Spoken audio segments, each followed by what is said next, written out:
Welcome to the Wild Rivers Press Box here at the Orange County Great Park in Irvine, California for tonight's Orange County Riptide game versus the Ventura Pirates.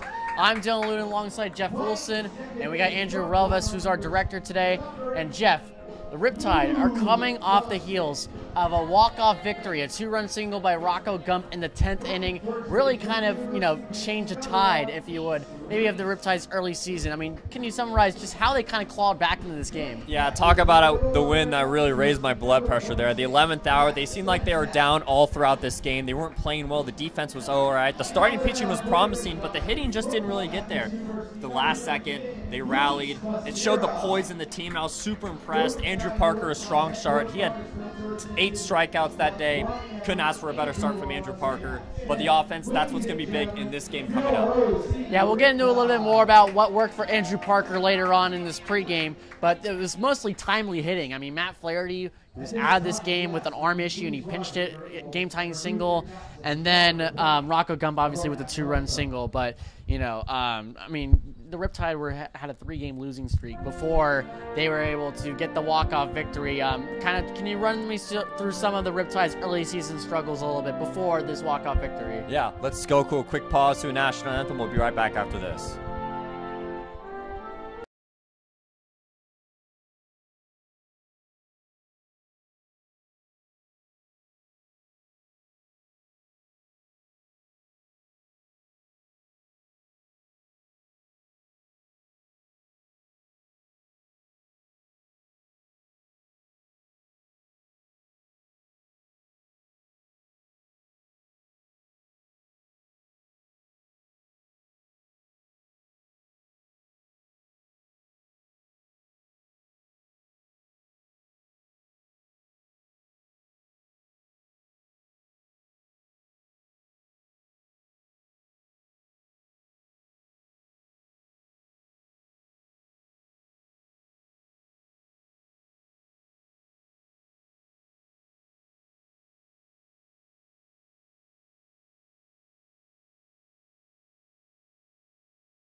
Right.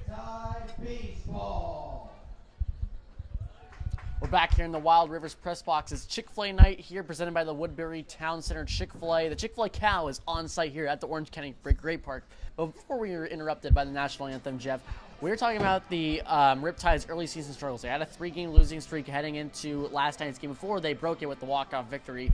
You talked with head coach Connor Spencer before the game. Kind of give me a breakdown on what the Riptide have been going through so far. Yeah, during that 3-game skid, the Riptide are missing a lot of players, and because of quarterly teams still not available to play in this game, and some teams in the regionals right now, they're missing a lot of guys. And Coach Connor Spencer pretty much said that this is the hardest part of the summer right now. We had at the Conejo versus the Conejo Hoax a couple days ago, they had 13 guys, only 13 guys in the roster. So it's really tough to really put together a good roster when you have that little of guys. But also upon that, injuries are a huge part. There's still a couple guys coming back from arm injuries from the 2024 season. So it's important for Coach Connor Spencer to really look forward to the later stage in the summer to when his team is back to 100%. Yeah, and you mentioned Andrew Parker, by the way, who's the starting pitcher for last night's game. It was incredible stuff. I mean, he struck out the first 5 batters of the game. Could have been 6. It was very close, but he went 6 innings, only allowed a run, and struck out 8. Didn't get the win, of course, because of the walk-off victory. But what did you like from him on the mound? Man, I really liked his mound dominance. It really showed when he struck out the side the first inning. He looked fantastic. All of his stuff was plus, his fastball, slider, changeup. It was all just so commanding and so dominant. Luis Becerra from Cal Baptist is on the mound tonight, making his first start for the Riptide. We'll be right back with the first pitch.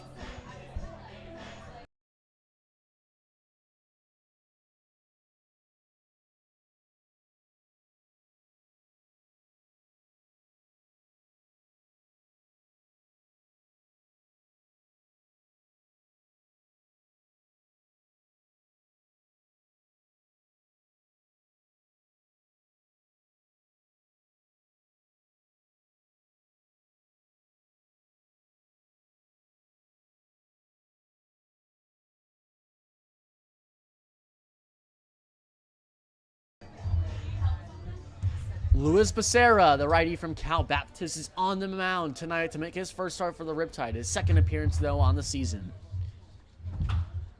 First pitch swinging is the Ventura County hitter Robert Pitts. Flies this one out to the left fielder Thomas, and that'll be out number 1.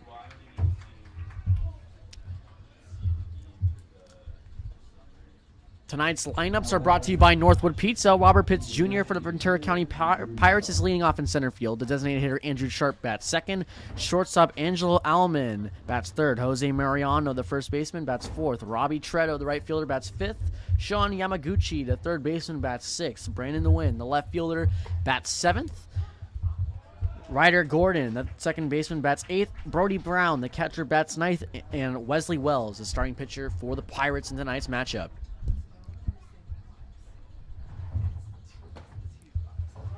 Andrew Sharp takes 2 straight strikes from Luis Becerra to begin his at-bat. He's having a conversation with the home plate umpire, asking where that was.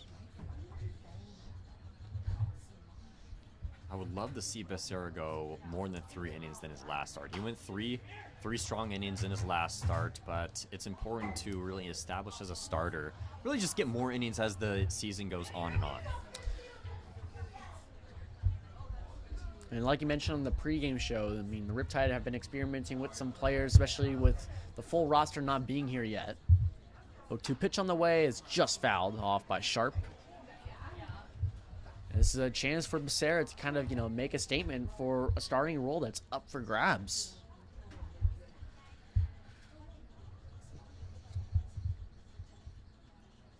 Another 0-2 pitch on the way. It's another pop-up into the air. Senesac trails, and it's going to go foul into the Riptide dugout.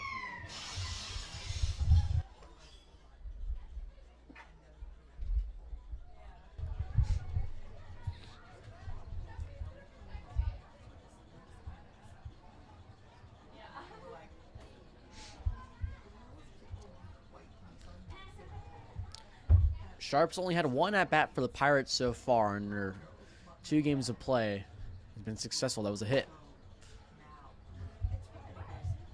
0-2 pitch from Becerra, just a bit outside. 1-2. In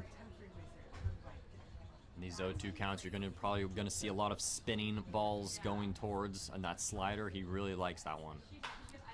Another fly ball into the air. Matthew Thomas goes back at first, but comes in. He'll make the one-handed catch for out number 2.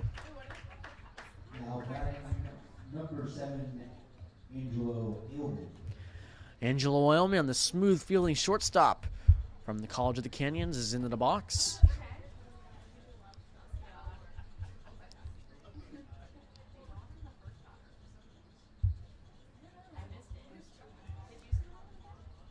First pitch on the way from Becerra. Oh, and it hit him. Alman immediately ran to first base, but looks like the fans and the Riptide weren't sure if that hit him. And I mean, if it didn't, Alman really sold it.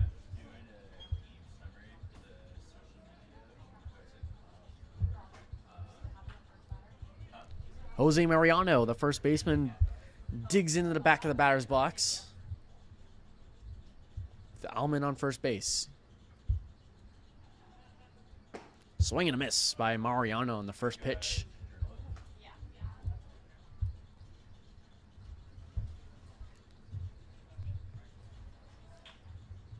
Alman can really do it all. He's on first base. He's got some decent speed. Becerra needs to watch out for it with Ace Reese covering him at first base. Another swing and a miss. Nice 2-seam riding in on Mariano there. If he can stay with that type of action, he can put the ball anywhere he wants to, and it's just almost a question mark on how much that thing's going to move. Alman dances on first base. That one is fouled off by Mariano. Alman and Mariano have been 2 of the best hitters in the junior college ranks in California, in Southern California specifically. Pitch on the way. Becerra fools Mariano with a curveball to strike him out to end the inning.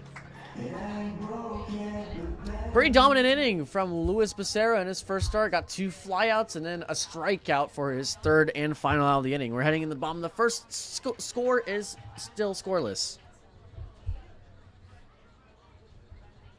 Hey, Riptide fans, take a look at the first base.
The center fielder, number 10, Jackson Howard.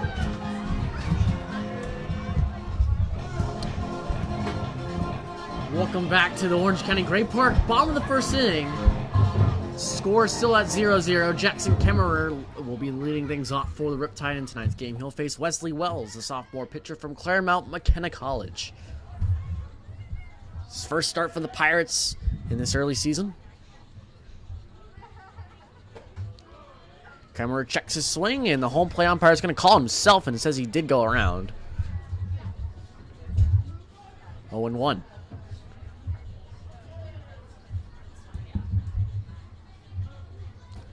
Wells shakes off one sign, and he looks in.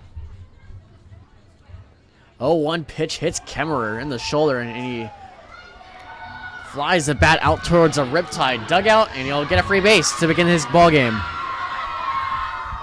Now batting for the Riptide, number 28, right fielder, Jake Brown. Omaha, the Bat Dog, is making her second appearance of the season as she is attempting to pick up Kemmerer's bat, but Omaha was not successful this go around. Close but no cigar there. Uh-oh, Omaha's still in the field. Oh, they're going to play. Oh, no. There you go. Omaha's finally off the field. Second base umpire called time as well to get Omaha off the field. I mean, it's summer ball. You got to be creative in the way you kind of, engage the fans and how you bring more to the ballpark. And I think Omaha is doing a very successful job at that. The idea is there. She's still learning. First pitch on the way to Jake Brown is away for ball 1.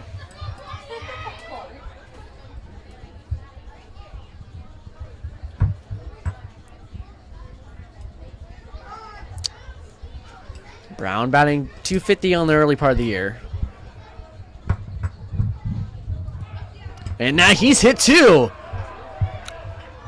Right where the sun don't shine is where he was drilled, and he'll also get a free base. Now batting for Riptide, number 1, the left fielder, Ace Reese. I wonder if nerves are getting the best of Wesley Wells right now. I mean, his catcher Brody Brown and shortstop Angelo Ellman are out to talk to him on the mound. This is his first start for the Pirates, and he never pitched at all in the previous season for Claremont McKenna. He only played in 6 games on the batting side of things, and he batted .250 in those 6 games.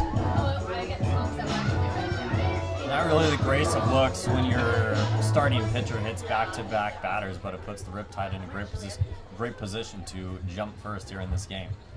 The Riptide have been susceptible to the big first inning on defense and on the pitching side, but they're looking to get a big first inning here with runners on first and second and no outs for Ace Reese.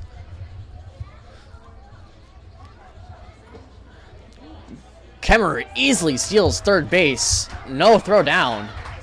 And now runners are on the corners with no outs. That was the rare single steal. You usually see Brown take off, and the catcher Brown was ready to get Jake Brown, but he held his cards. It looked like Kemmer was just going on his own there, and I think he had a great read. 1-0 pitch on the way.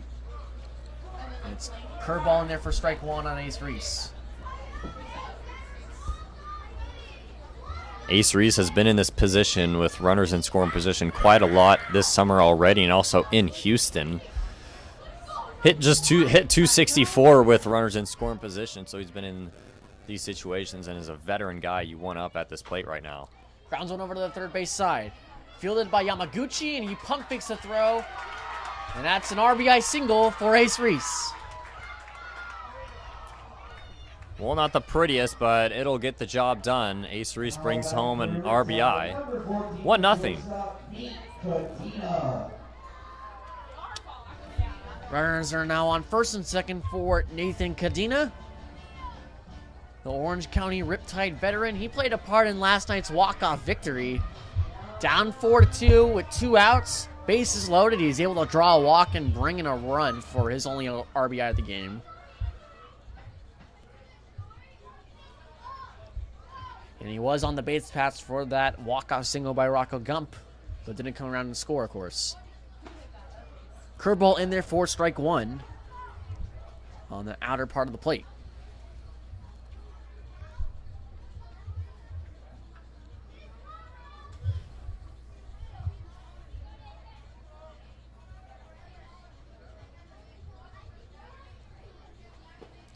Another curveball away, but this time is too far away. It's going to be ball one. 1-1 on Cadena.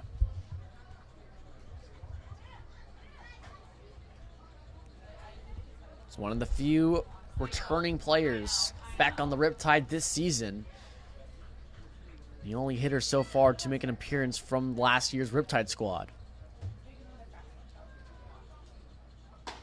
1-1 pitch is just a bit outside. It's 2-1.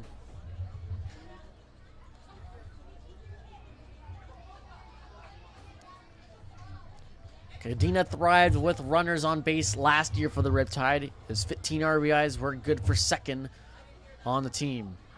Reese on first, Brown on second base. No outs. Brown dances off second, trying to distract the pitcher. That one's just a bit outside. 3 balls and 1 strike on Cadena. All soft stuff from Wells to Cadena. I like him for a fastball right here. Is he going to sit on something? Yeah, Cadena is the cleanup hitter in tonight's game. He's been batting around the top of the order, sometimes 5th. But he's a dangerous hitter. Pitch on the way is inside, and it's going to be another walk. Bases are loaded with no outs, and a run is already coming to score for the Riptide. And here comes last night's hero and Rocco Gump. Now batting for Riptide, number 12, the designated hitter, Rocco Gump.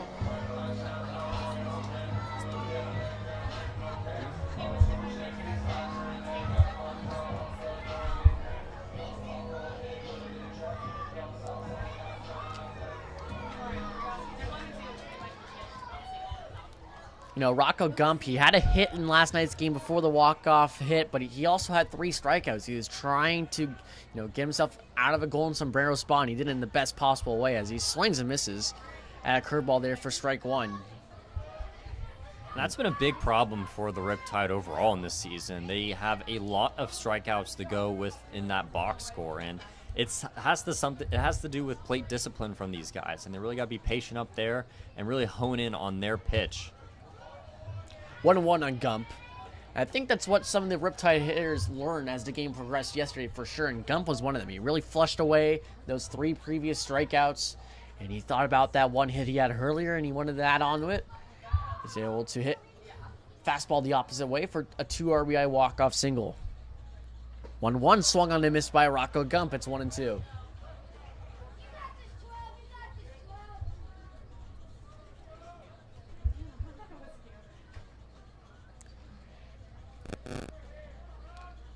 He's a good hitter for Northwestern State. His OPS was in the 800s, and he's finally playing third base today, where he was on the all-defensive team in the Southland League.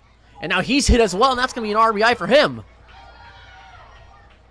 3 Riptide batters have been hit so far this inning to bring home 2 runs. I can't say that I've ever seen anything like that. 3 hit by pitches. I mean, I know the Riptide's pitching staff has had their woes, but this is something different. I mean, but we'll take a 2-0 lead. And here you go, coach coming out to the mound to talk to Wesley Wells.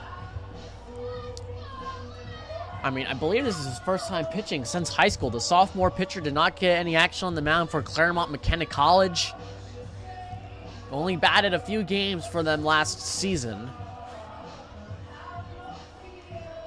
Yeah, this is a sink or swim situation for Wesley Wells. It's something you have to go through as a pitcher, struggling, bases loaded, no outs. It's a situation that not a lot of pitchers want to be in right now, but you want to get out of these situations. You want to show your head coach that, hey, I can be in these tight situations and still keep the heartbeat level.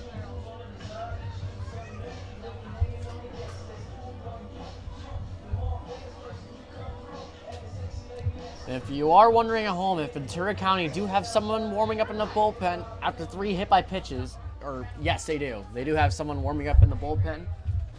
As he's progressing further back on the mound, but he's just starting out his warm-up.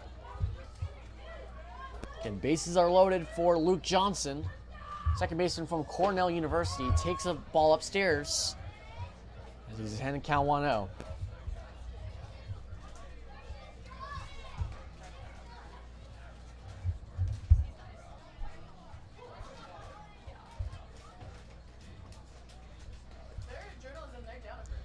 Johnson's batting .267 on the year. Had a hit in last night's game as well. So he takes strike. 4 strike 1. 1-1 on Johnson. He played third base last night for the Riptide. That was his first start over there at the hot corner, and he made some fine plays. He also made an error, but he was able to shake it off and continue his strong night in the field. 1-1 pitch on the way to Johnson. It's in there for strike 2 at the top of the zone. Johnson doesn't agree with the call, but it's now 1-2.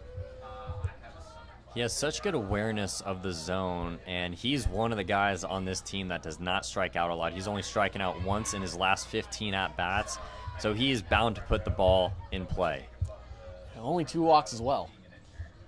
1-2 on the way.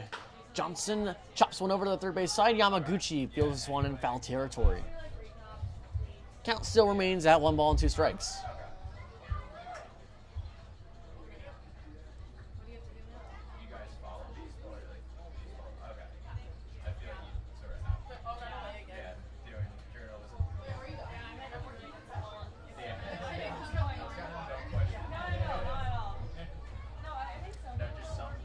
Bases are loaded again. They're juiced for Luke Johnson. 1-2 count, swing and a miss. Well, that's a way to bounce back from 3 hit by pitches, as Wesley Wells is finally able to retire his first batter.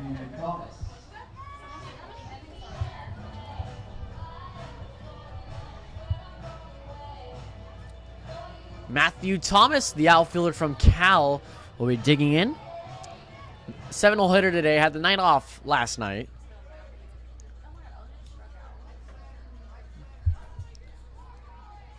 He also goes by the name Chewy to some of his close family and friends as he takes a ball in the dirt. 1 ball, no strikes. You know, Thomas does have big time pop at his freshman year at Cal. He only hit 143, but 9 of those hits were 4 home runs. Strike, taking on the black outside. 1-1 in Thomas.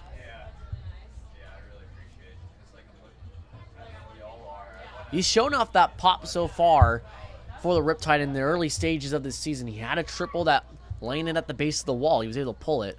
That's where his power comes from. Fouls off that pitch. Make it 1-2 on Thomas.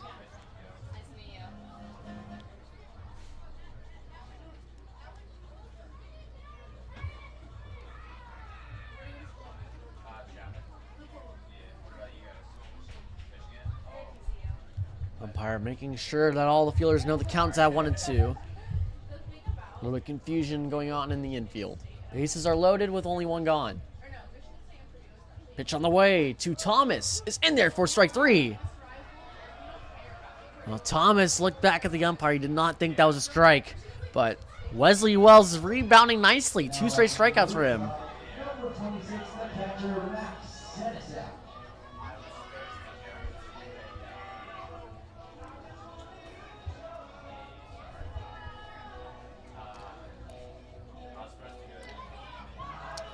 Max Senesak, catcher from LMU.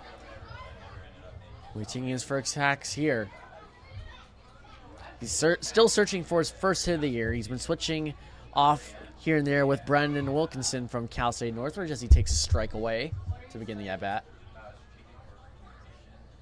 Senesak was high school teammates actually with Thomas, who just previously batted. Both of them played at Cypress High School for the Centurions.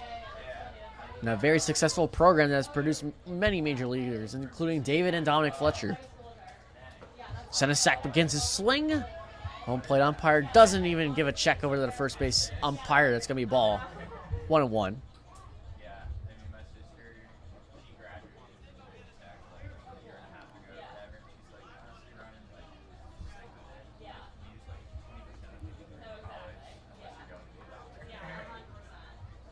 One pitch on the way to Senesak, and that's away. 2 balls and 1 strikes. Jeff, you really took a liking to Senesak's defense behind the plate in some of the previous games. I mean, he's a hard worker and he doesn't let up behind the plate. He does. He's a hard worker, great guy that you want to have on your team. Really hard worker, like you said. And it's at this point, he's done it defensively. Offensively, he's due. 0 for his last 6, has an RBI, which I can't really understand if you don't have a hit and have an RBI, but maybe drew in a walk. But I like him in this 3-1 count. At some point, something's got to go. You know, you're going to get a hit and you're 0 for your last 6, but he's getting a good hitter's count here. 3-1 on Senesak. Pitch on the way. Strike 2 on the black. Away. Senesak's really got to dig in and battle here. Full count. Runners will be going with 2 outs. Bases are loaded. He's Silver at third base will have a delayed start, of course. Doesn't want to get drilled by a potential pulled ball by Senesak. Payoff pitch on the way. Senesak swings and misses. Wesley Wells hits 3 batters in the inning, allows 2 runs, but gets out of a bases loaded jam by striking out 3 straight hitters. Riptide were able to strike first. They're leading 2-0 as we head into the second inning.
Welcome back to Irvine, California at the Orange County Great Park. The Riptide lead the Ventura County Pirates 2-0. Luis Becerra starts off. Robbie Trado with a foul ball, 0-1.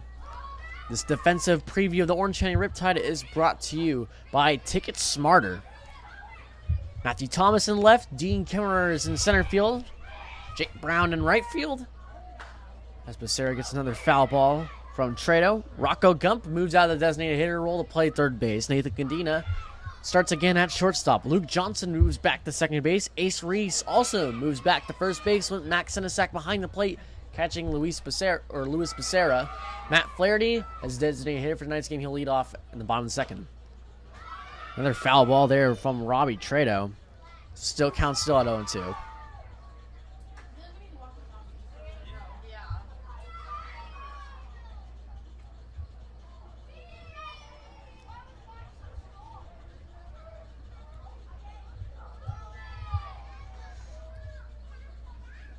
0-2 pitch on the way. Trado grounds one up the middle. Cadino runs in and fields it cleanly. The throw on the Ace Reese's in time for the first out. Now batting number 6, Sean Yamaguchi. Sean Yamaguchi. He'll be a freshman next year at Nevada. Digs in.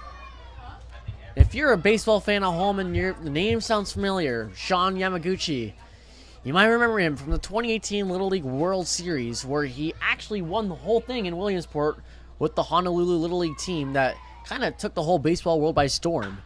Yamaguchi smokes one. Foul. Just foul.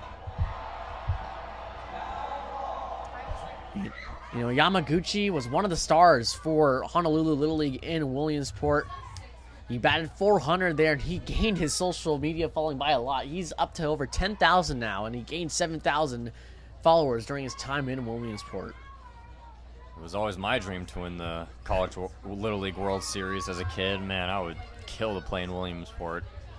I mean, isn't it everyone's dream to play in Williamsport under the bright lights there in Pennsylvania? I mean, one of our staff members actually did that. Joey Gray, he played for Santa Margarita Little League back in 2017. The year before, Yamaguchi won the whole thing with Hawaii. 1-2 on Sean Yamaguchi. Yeah, if you see Joey Gray, he's one of our videographers, photographers for the Orange County Riptide. He always wears a hat. You can always ask him about his Little League World Series experience where he hit a grand slam in Williamsport. Yamaguchi skies one the opposite way. Jake Brown has to retreat. He keeps retreating, and it's gone. Sean Yamaguchi, his first at bat in a Pirates uniform. It's out of here. I mean, what a way to increase your legendary status, Sean Yamaguchi. That looked like just a defensive hack, but he's got so much pop and carried out all the way to right field for a home run. A lot of backside power, got a pitch you can handle, got good wood on it. You can't ask for anything more. Number 12, left fielder, Randy Lee.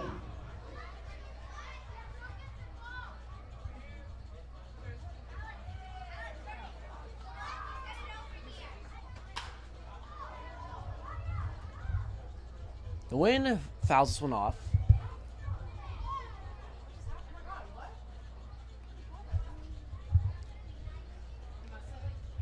I mean, wow, the Ventura County Pirates were really looking for a spark, and they might have just gotten it here, but looks like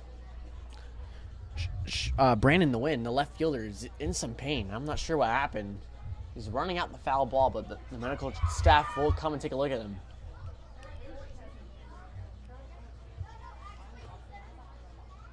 It'll be Malia Holmes, the Orange County Riptide trainer, making her way out with 2 of her apprentices, but not sure what happened there, Jeff. I was watching the foul ball, but all of a sudden he was, grimacing in pain, moving that ankle around.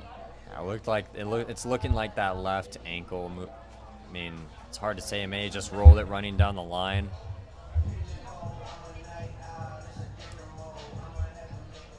Ankle injuries are super difficult because it's furthest away from the heart. It doesn't heal as fast. Seems to be walking fine.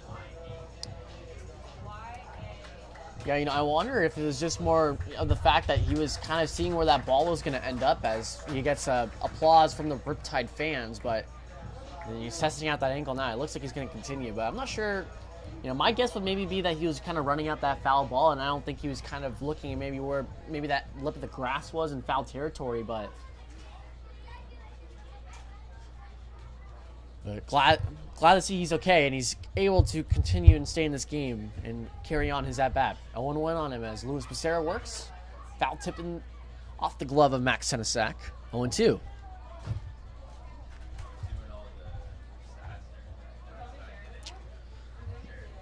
The win hails from Arcadia, and he played the last 2 seasons at Glendale Community College, where he was a star for them. He hit 10 home runs his freshman year. Swing and a miss in the dirt. Senesac blocks it well, moves to the inside of the line, and Ace Reese is able to get his foot on the bag in time for this second out of the inning. There's that off-speed breaking ball right there you're going to see from Becerra all night long in those 2-strike pitches. And if he can locate that earlier on in the count and even pitch backwards, he's going to settle in nicely. Ryder Gordon, his college teammate with his starting pitcher Wesley Wells. He'll dig into the plate for his first at-bat. Ball in the dirt from Becerra. It's 0-1. Or 1-0, excuse me. Gordon also from Claremont McKenna College. He fared well in his freshman year, batted .312 with 3 home runs. Strike called on Ryder Gordon. Counts back at even at 1-1.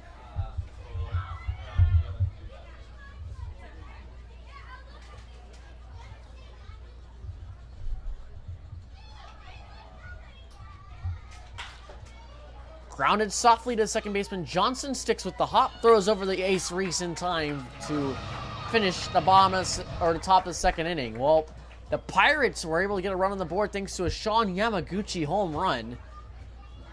But the Riptide still lead 2-1 as we head into the bottom of the second inning.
Bottom of the second inning, Riptide lead 2-1 after the Ventura County Pirates are able to get a run on the board thanks to a Sean Yamaguchi home run. Matt Flaherty, designated hitter for tonight's game, will lead off. He bats ninth. 9-1-2 up for the Riptide. Let's take a look at the Orange County Riptide starting lineup presented by Rayborn.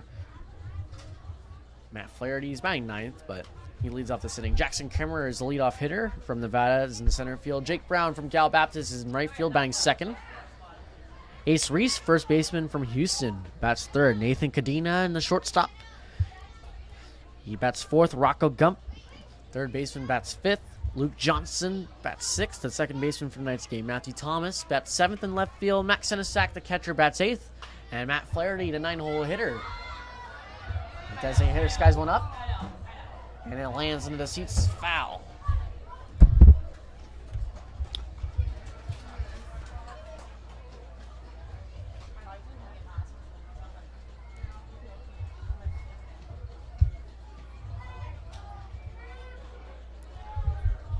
1-1 count on Flaherty, the University of Utah product.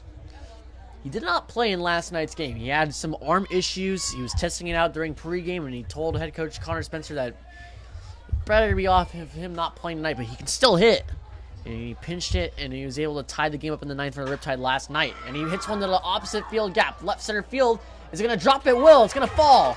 Takes a weird spin, and Flaherty rounds first, sliding into second base safely for a double to lead off the inning. Matt Flaherty shows he has some backside pop as well. Got a pitch to hit and puts himself in scoring position.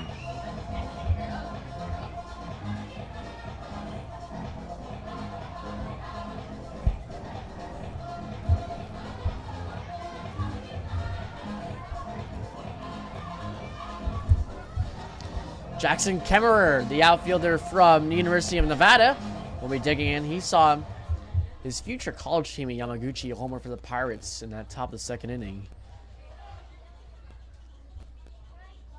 Kemmerer is going to be a redshirt freshman next year.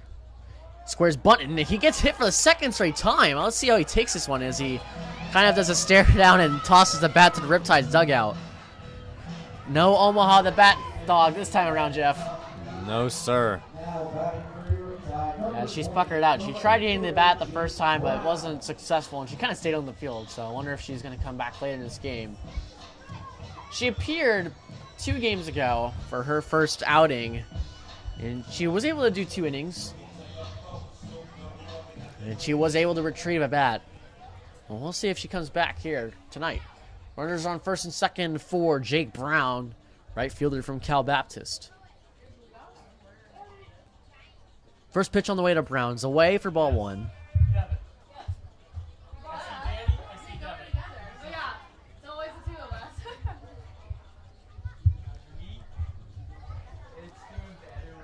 So Wells now has 4 hit by batters in this game, but he also has got 3 strikeouts. As he keeps looking back, Flaherty. 1-0 pitch is another one away. 2 balls and no strikes on Brown.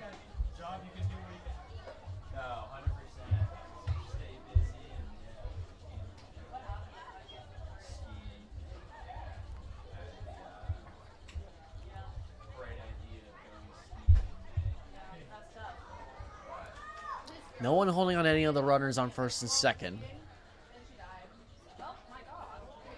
2-0 pitch is low. 3-0 on Jake Brown. Now I wonder here, you're up by 1 run. No outs, runners on first and second. You know Wesley Wells has been a little bit wild on the mound. I'm assuming he's going to take, but you never know. This is summer ball, and Jake Brown's got some pop. Wells receives a sign from his second baseman, Ryder Gordon. We'll see what they do here. So maybe try to backpick Flaherty. Has a decent lead at second base. 3-0 pitch, and Brown has a stop sign. He takes 3 balls and 1 strike.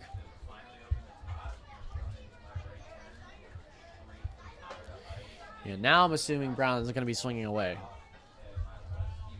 Officially a hitter's count. And get that 3-0 pitch out of the way. Maybe drive in Kemmerer and Flaherty. 3-1. And Brown is almost hit, and that'll be ball 4. So he's on for the second time in this game already.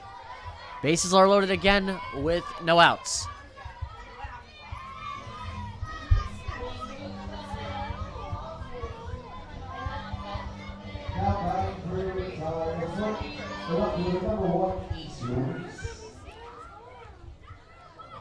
Well, the last time that Wesley Wells was in this situation, he did allow 2 runs, but then he also struck out 3 straight batters to end the first inning.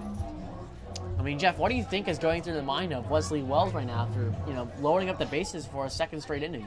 Well, it's hard to put it, but when you try to find the zone more, it's even harder to try and find the zone. You're trying so hard to do something that's such a simple task. That's your job. It's your job description to throw strikes. It's when you can't find the zone. It's when you try and find the zone, it seems almost impossible. If anybody's following what I'm saying, I can follow a little bit. I mean, from my pitching days where I wasn't very good, just to say that, but 1-0 pitches upstairs again for Ace, where he's 2-0. But Going back, I remember my pitching coach kind of telling me, I think all pitching coaches kind of say this: you don't aim, because when you try to aim, that's when things go haywire for you, and you kind of lose control of where you want that ball to go. You just have to rely on kind of your stuff, how your arm, moves, and just rely on the spin of your pitches. As Ace Reese is in a 3-0 count, him easily will have the red light. He will not be swinging. So let's see if Wesley Wells can get me over pitch here for the first strike of this at bat to Reese. I mean, I would be very surprised if he was swinging here, Jeff. Especially with kind of the wild command Wells has shown tonight. 3-0, bases loaded in Summer League. Why not? And he takes it into an easy RBI for him. So it's 3-1, the score in the bottom of the second inning.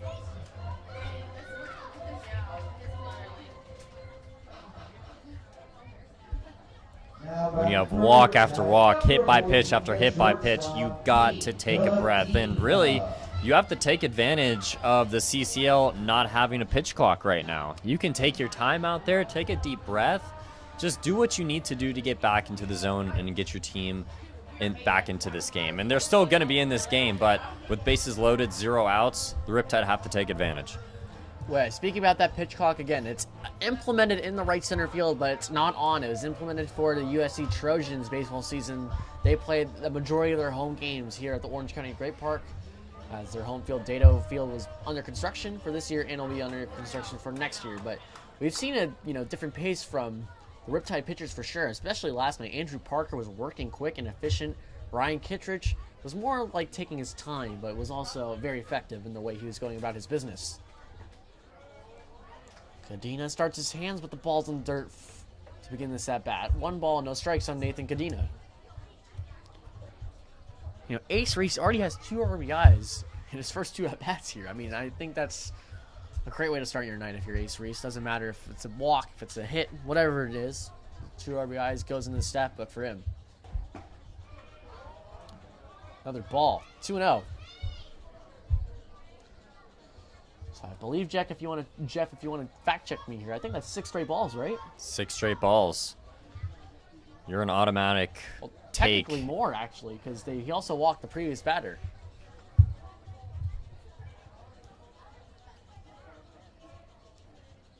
Two-0 pitch on the way, and that's finally in there for a strike. Ended 7 consecutive balls thrown by Wesley Wells. That was a curveball there. 2-1.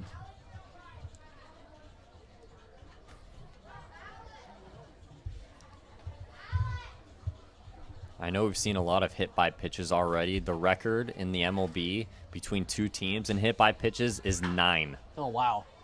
I mean, we're already almost halfway there, Jeff, as Cadena fouls this one off the third base line, 2-2. Dates back to May 9th, 1896. Wow. Washington in Pittsburgh. Washington had 5. Pittsburgh had 4. So technically it'd be Montreal then if it's 1986. So Montreal and Pittsburgh. I'm trying to think if, we're both young guys in our 20s. I'm trying to remember if anyone I can think of it was on the 80s Pirates. There's no way. I mean, it was Gary Carter. No, Gary Carter was on the Mets at that time. I'm not talking 1980s, 1896. Oh, you said 1896. Right, never mind. Forget it, folks. I totally misheard you. I thought you said 1986. Oh, the Riptide have Senators. 4. Yes. Washington. Okay, there we go. See, that makes much more sense. I was like, they didn't change it to Montreal. No, we gotta go back almost a whole century. 3-2 to Cadena. This one smoked into the outfield. It's gonna be a base hit. 1 run scores. Here comes Jake Brown. He's in standing. 2 RBI single from Nathan Cadena. Boosts the score to 5-1.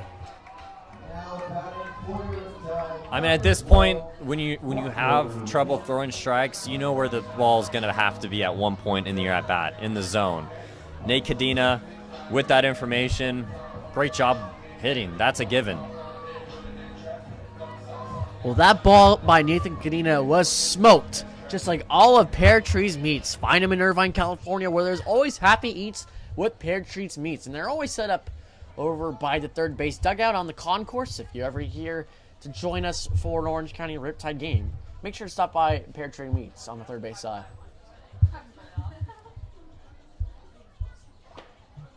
Oh, back pick over there at first base. Ooh, almost got him. That was a great throw by Brody Brown, but I don't think his first baseman, Jose Mariano, was ready for it. Can I update my stat Yes, go ahead. of hit by pitches? So the most hit by pitch in a game by one team is New York, the New York Yankees in 1913. Oh my, wow. And by both teams, it was Washington and Pittsburgh, but by one team, it's 6. Rocco Gump grounds onto the second baseman, turns to the shortstop for 1, and it's not going to be in time for the double play.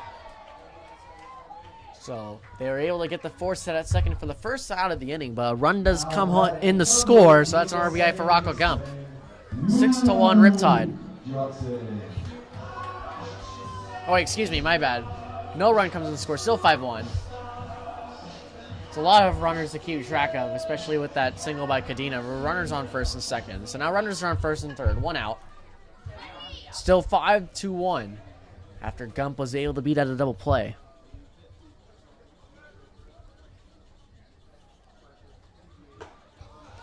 First pitch on the way to Luke Johnson's in there for strike 1.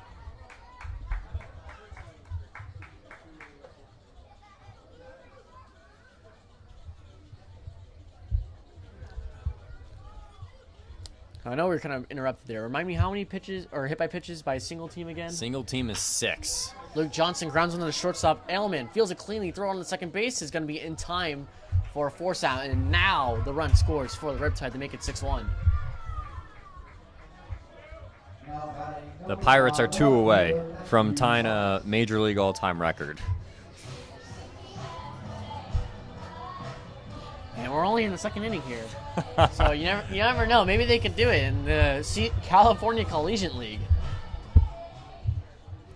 You know, Matthew Thomas, left fielder from Cal Berkeley.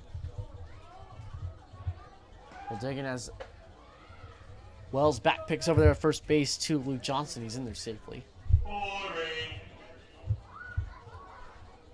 I wonder if the Chick-fil-A cow is really enjoying this game. He's over there in the Riptide dugout just observing and watching the Riptide players.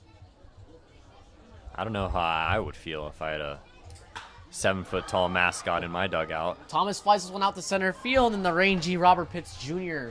will able to track it down to end the inning. The Riptide out onto their 2-1 first by tacking on 3 in the second inning. Riding in the third, the Riptide lead 5-1.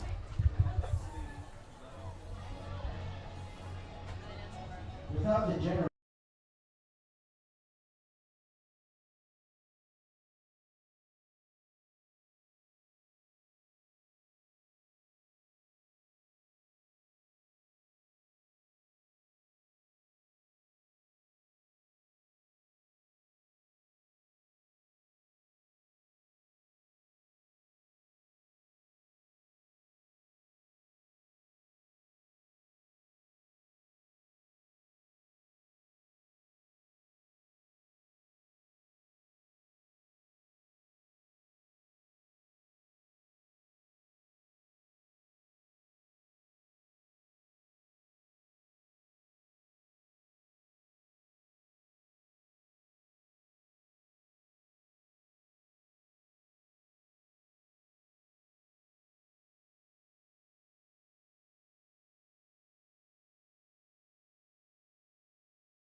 Now in the top of the third inning here in Irvine at Orange County Great Park, Luis Becerra digs in for his third inning of work. He allowed 1 run on 1 hit so far, as he faces number 14, the catcher Brody Brown from Metro State Denver, as he fouls one off on the first pitch. There's nothing like coming out of the dugout after just 1 inning of work and having a nice 4-run lead for you. Exactly that. I mean, especially when they pour it on the first and second inning, you can go out and just do your thing. If you're Luis Becerra and he's got Brown down in the hole 0-2.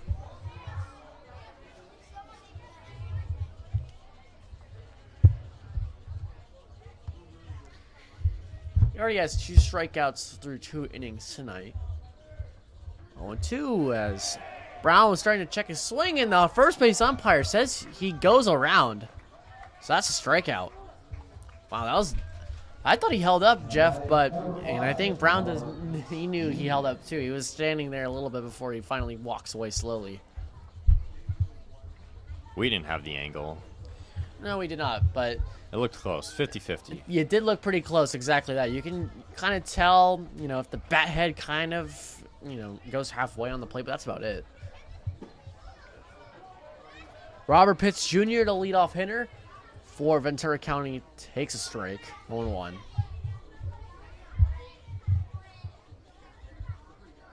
Swing and a miss. Big cut there by Pitts Jr., and it's strike 2.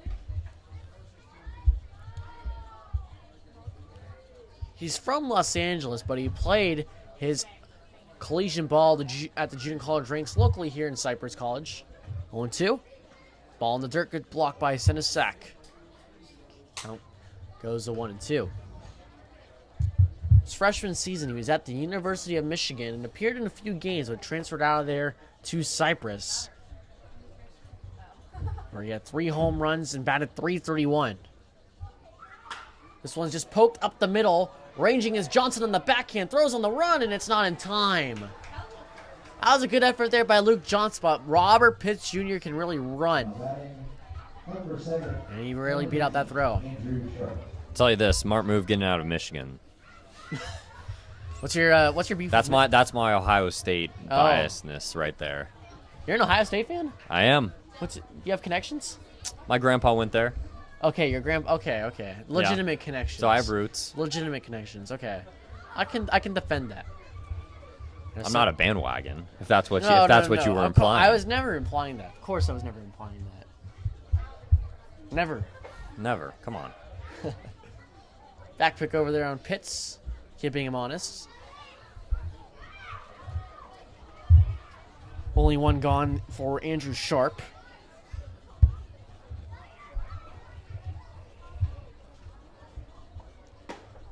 First pitch on the way is in there on the outside part of the plate for strike 1. And Sharp signals to his dugout that was his Becerra's curveball. And he publicly did it too. That's kind of the thing you would go and tell the on-deck hitter guys in the dugout that first pitch was a curveball. You publicly displayed it there. I mean, when you're down by 4 runs, you got to do anything to try to climb back. There goes Pitts. He takes off, and the throw is wild. Luke Johnson was backing up the throw, and he is able to stop it before heading in the outfield. Stolen base for Robert Pitts Jr.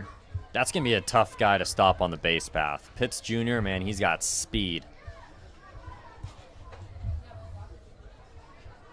He really did everything for Cypress in his lone year for them.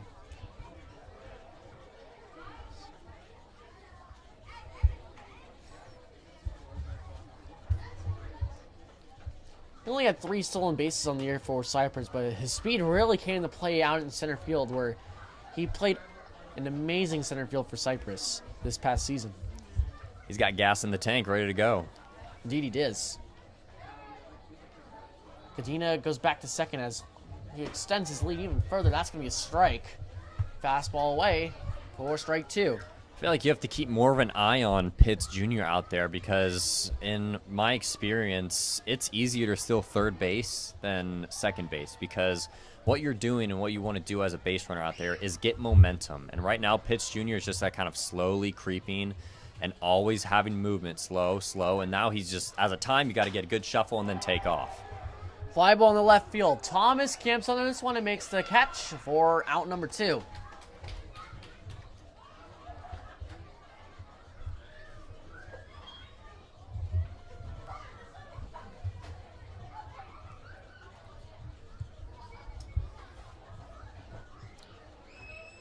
The shortstop, Angela Elman, will step into the batter's box. From College of the Canyons, previously in his freshman year at Cal State Fullerton. And we mentioned him and, the cleanup hitter right behind him, Jose Mariano, were two of the best hitters in the junior college ranks in California. Elman had batted .317 with 12 home runs on the year. First team All Western State Conference as he lines this one to left field and it's foul. I wonder, with such a good hitter at the plate in Elman, I wonder if Pitts Jr. is going to push the ledger even more with 2 outs. I'm sure Riptide defense might back off a little bit with 2 gone, just worry about getting the out at the plate, but 2 outs, down by 4. Be very interested to see what he does here on the base paths. He's going to stay put. He has no reason to run here. He knows he can score from second on a base hit. There's really no reason for him to get on third.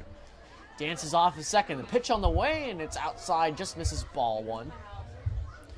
The only reason that pitch should be taking third base right now is if he has Becerra's timing down. If he's coming set for maybe 1/1000, 2/1000, 3/1000, then going to plate. If he has that for sure, then go. But right now, it doesn't look like he doesn't. Exactly, especially if he's not looking back, as he only looked back once before he delivers a pitch in there for a swinging strike, 1-2. You see that often in the major leagues too. If pitchers are only worrying about the batter, sometimes they forget to look at second base, and a speedy guy like Pitts can really kind of pick you apart on the base paths. One of my old pitching coaches told me, as a pitcher out there, you want to worry about the hitter on a scale of 1 to 100%, only 10%. Oh, he was almost halfway to third base, but retreats back. Senesac blocks it well, comes up quickly, and Pitts stays put. 2-2. Your main focus should obviously be at the batter at the plate, but if you have kind of that back of the head voice saying, well, maybe I should pick off, you should 100% pick off, because what that means then that you're not 100% committed to that pitch you're about to throw to the batter. So if you think you should pick off even 1%, step off, go over to second, go to first. Ball just outside. Runs the count full at 3-2. This will be an interesting spot here to see if Pitts does go with the full count and 2 gone, but no runners on first base, so it's not an automatic green light. I feel like Pitts Jr. is what the kids say, living in Becerra's mind rent-free. And exactly that. He dances, and now he takes off, and it's going to be ball 4, and he's in there safely with a stolen base. I mean, he was in there before I can even blink on to see. And now the runners are on the corners with 2 outs. Jose Mariano.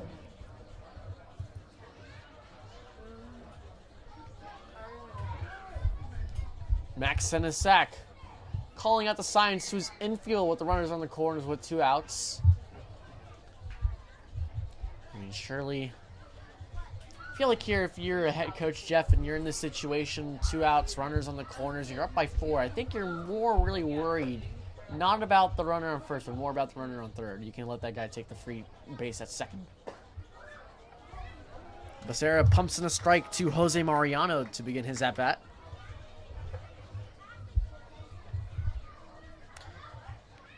Elman had 12 home runs for College of the Canyons. Mariano had 14 for Los Angeles Mission College, boosting him up by 2. As he takes a ball in there at 1-1.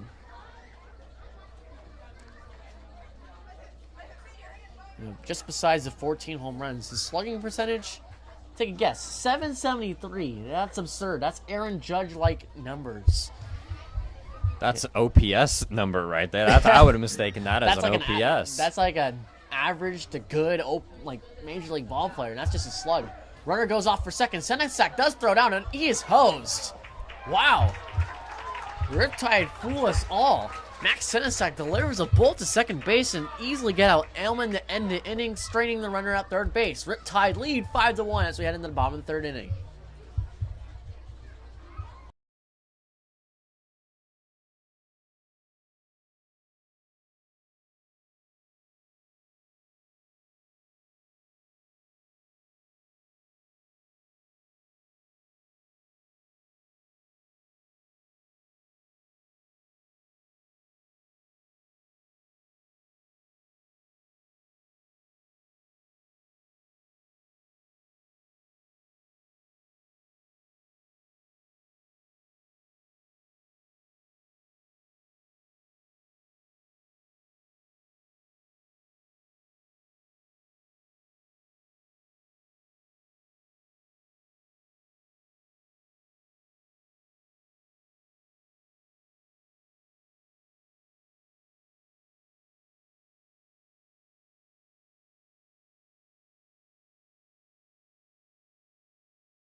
for Riptide, number 26, Max Senesak. Max Senesak leading things up for the Orange County Riptide here in the bottom of the third inning. We'll go 8-9-1. First pitch on the way is going to be a nice curveball there from Wesley Wells. Still on the mound for the Ventura County Pirates. It's been a rough go of things for Wells, but he does have the strikeout ball working for him. 3 strikeouts through 2 innings.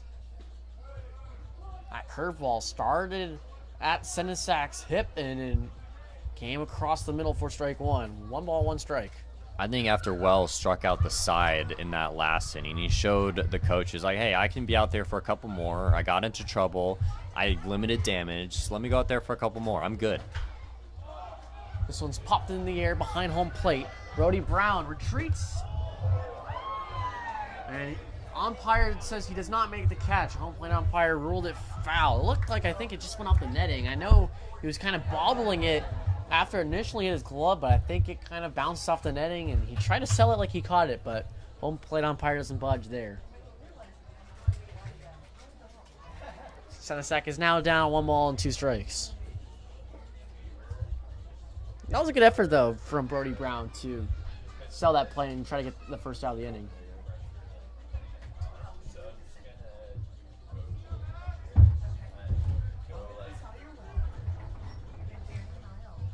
Wesley Wells ready to deliver the 1-2 pitch. This one's inside on Senesak. Count goes back to even at 2-2.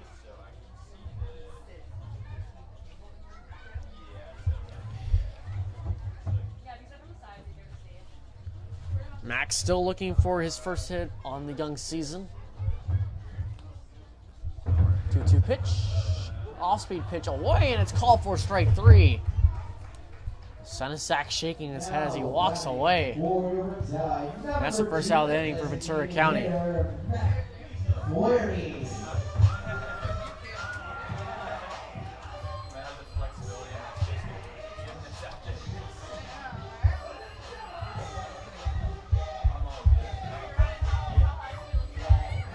Matt Flaherty will come to the plate for a second at bat. First one was a successful trip for him as he lined the ball out to the left center field, the opposite field gap for a double. He hits this one up the middle. Chopper fielded by the shortstop Alman. The throw on the first is not in time. That's the second hit of the night for Matt Flaherty, an infield single. Went to the outfield for his first hit. He says, I'll just do it the hard way and score myself an infield hit. 2 for 2. That one just snuck over the glove of Wesley Wells, who leaped off the mound trying to make that play. Jackson Kemmerer, a leadoff man for the Riptide, now steps up to the plate for his third at-bat in this ballgame in the bottom of the third inning. First pitch is checked and swung and missed by Kemmerer on the off-speed pitch. That was what some of these stat gurus are calling a sword now, invented by pitching ninja Rob Freeman.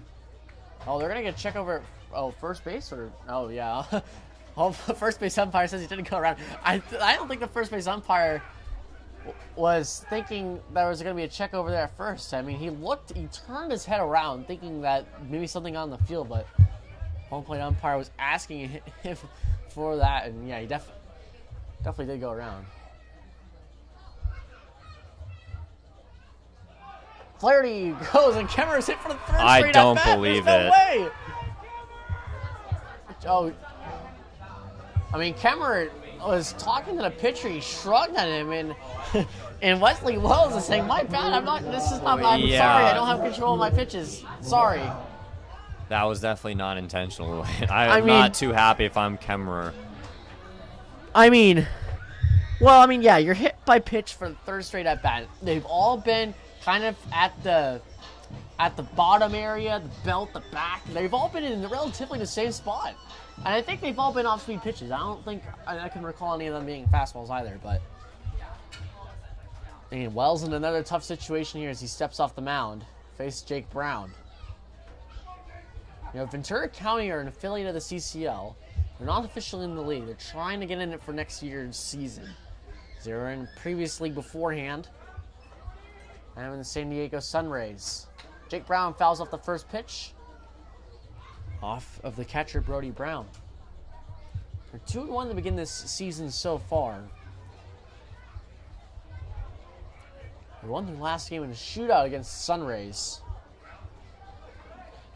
Affiliates, they're not allowed to host home games, but if you're asking yourself at home, what happens when two affiliates play each other? Well, one of them is able to host, and it's the Ventura County Pirates. They'll play their games at LA Valley College when they need to host the Sunrays.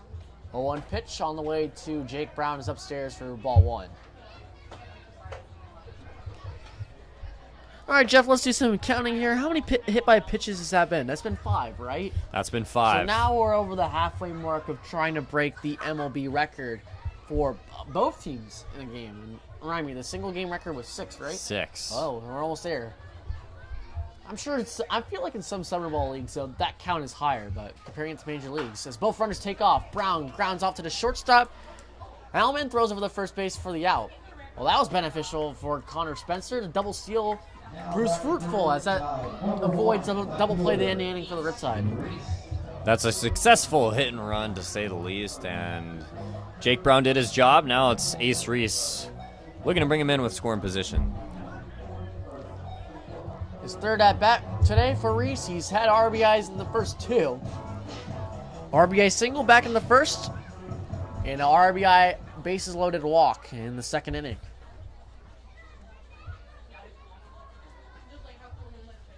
And 5-1, Riptide still trying to add on with runners on second and third base. First pitch on the Reese on the outer part of the plate in there for strike 1.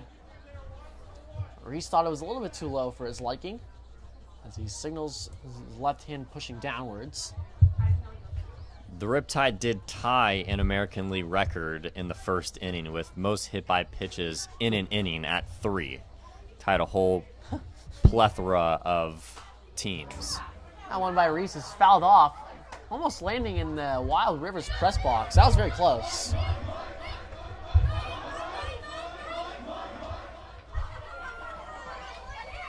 I mean, Jeff, I know you weren't here, but last year as a journalist, when you're sitting off on that first base kind of patio, you get a lot of foul balls hit to you, and it's kind of a little bit, just nervous knowing where that, if you're not paying attention, it could possibly hit you. That was very close to hitting us. 0-2 on Reese. Away, changeup just misses. 1 ball and 2 strikes.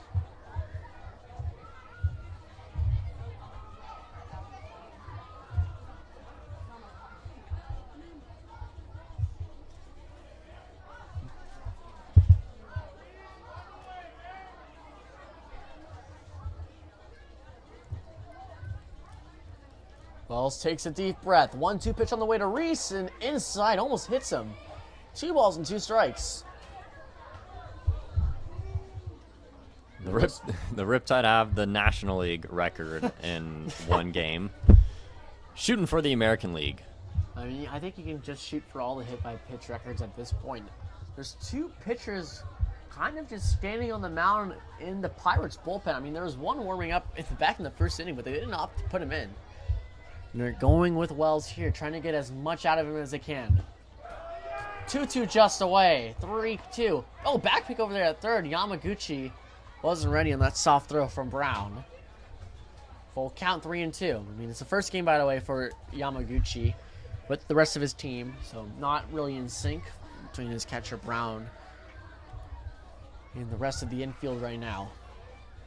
Full count. Kemmerer on second base, Flaherty on third. Sure, both of these runners will get a big secondary with 2 outs. Full count pitch on the way to Reese, and he fouls off another one. And Wells is really working Reese away. He's really trying to get that call here, and it's been a successful one all night for him, and what has been a bleak full outing for him.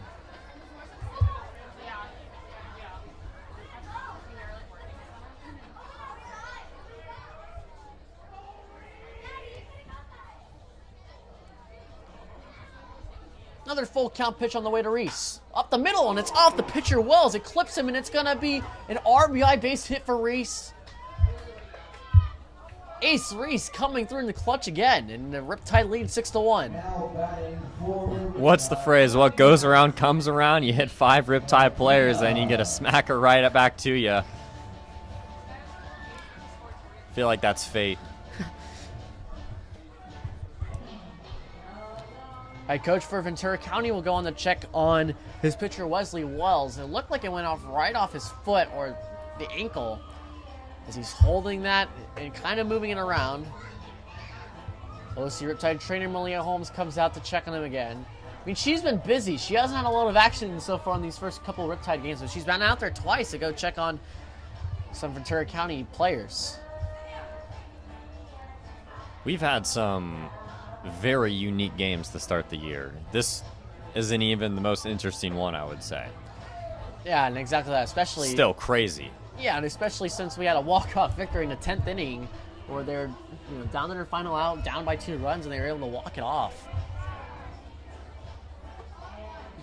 But the Riptide are just slowly chugging along here in this game. 8 hits, 6 runs in the 6-1 ball game as Wesley Wells is throwing some warm-up pitches, working on that ankle.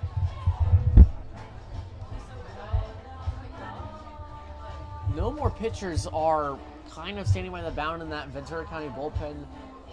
They're getting their arms loose on the band. Maybe one has their jacket on his right arm. But they're going to stick with Wells here. I mean, we talked to some of the Pirates staff members before the game, and they did mention that they won in the shootout with the Rays, so I'm sure their pitching was very limited after a very high-scoring game. So they're sticking with Wells in the 6-1 deficit. In a 2-out situation where you've seen your starting pitcher get out of jams like this, yeah, I'd say you stick with him. Cadena fouls off the curveball to start his at-bat, 0-1. I think one thing that is working for Wells really well, if you can kind of, pinpoint something in this outing for him, I think his curveball has actually been really beneficial. I think he's been able to throw it for strikes, and he's been able to get some swing and misses, and he's been able to set up that outside pitch. That's been kind of bread and butter today. 0-1 to Cadena, and he goes back to that well outside. Unsuccessful, 1 ball and 1 strike.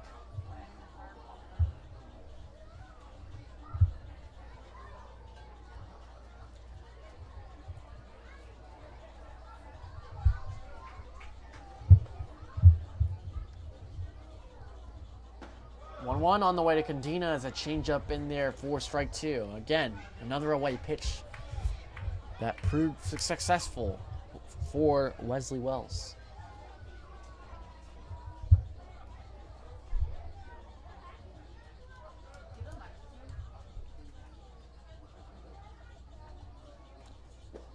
Cadena looks at a ball in the dirt to even the count back up at 2-2. I gotta say, at this rate, the first 3 hitters for the Riptide are projected to have 9 at-bats in 9 innings. Yeah, that's correct. I mean, almost every Riptide player's they've had 2 at-bats. Some have had 3 so far. Cadena fouls this one off back to the screen. Count remains at 2-2. Cadena, like many Riptide players, have been on in all their at-bats. He walked back in the first inning and he got a single that drove in 2 in the second. It was a hard hit between the third baseman Yamaguchi and the shortstop Alman.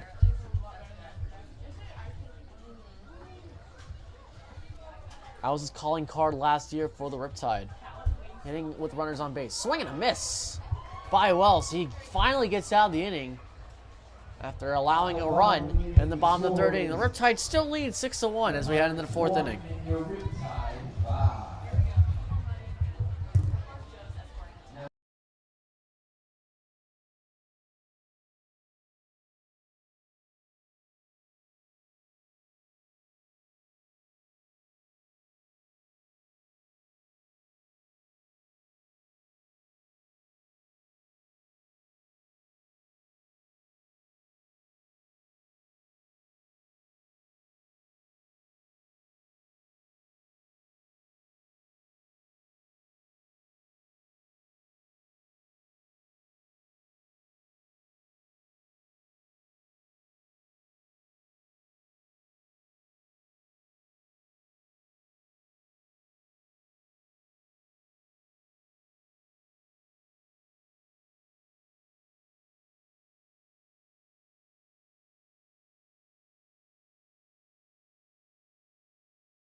Back here at the Great Park as the leadoff hitter for the Pirates. Jose Mariano flies one out to Jake Brown for round number 1. Previously up to bat was number 24, Jose Mariano. Now coming up to bat, number 15, Robbie Trado, outfielder from Cal State Monterey, playing right field in today's game. We'll dig in for his second hack. He grounded out to the shortstop Cadena in his first go around. Sarah drops in a curveball for strike 1.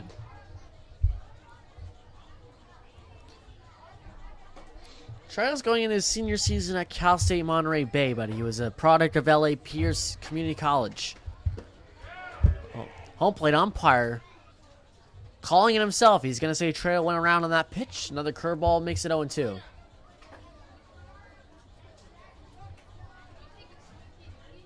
Sarah moving quickly. Swing and a miss. Becerra sets down Trado on 3 straight pitches for the second out. number 6, Sean Yamaguchi. Well, here comes the most dangerous hitter for the Pirates, Sean Yamaguchi. He homered in his first at-bat ever for the Ventura County Pirates to opposite field to right field back in the second inning. And there for strike 1. And we mentioned Yamaguchi's success when he was 12 years old when he won the Little League World Series for Honolulu Little League in Hawaii as he takes the strike 2 on the black. But he's also had a lot of success in his high school career at St. Louis. He was named the Gatorade Hawaii Player of the Year this season and was ranked the number 3 player in the state in the class of 2024 by Prep Baseball Report as he takes the ball in the dirt for ball 1-1-2. In St. Louis High School, they're a football powerhouse in Hawaii, including the likes of Tua Tagovailoa went there. Chops him over to the shortstop Cadena. He has to field it on a hop, and he does. The throw is in time. What a play by Nathan Cadena to end the inning. Quick inning for Luis Becerra sets down the Pirates hitters 1-2-3 as we head into the bottom of the 4th inning. Riptide leads 6-1.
Bottom of the 4th inning, we have a new pitcher on the mound for the Ventura County Pirates. It's Joseph Perez, the soon-to-be junior from Glendale Community College. He's one of the only out-of-state players on this roster. There's 2 from Hawaii, and then Perez from Goodyear, Arizona, went to Verado High School. First pitch on the way to Gump, and he's swinging. He hits this one into the dirt, foul. He's pitched for Glendale for the past 2 seasons, compiling a total ERA of 7.14. Striking out 46 batters through 51.2 innings of work. Yeah, won't beat you with the strikeout, but he does a great job of using his efficiency to his favor. Gets a lot of ground balls, weak contact, good 3-pitch mix that he likes to throw in there. Breaking ball in the outer part of the plate. Comes back over, and it's going to be a strike 2 on Rocco Gump.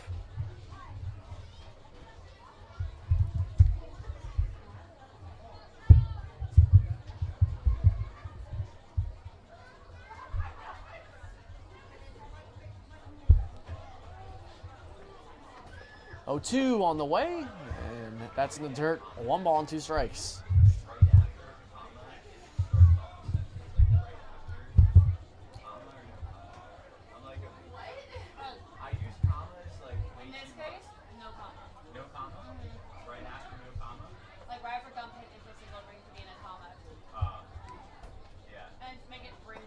Oh, way in the dirt there from Perez. Very easy take for Rocco Gump to level the count back at 2-2.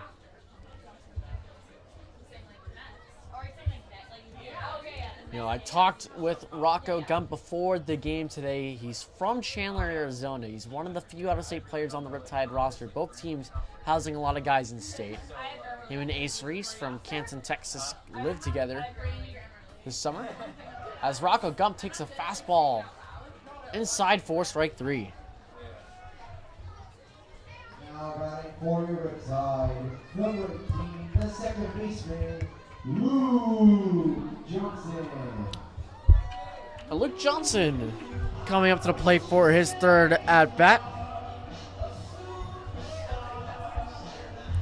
He's been on base in this game so far, but he's technically 0-2. He grounded into a fielder's choice in his 2nd at-bat, but he did get an RBI out of it.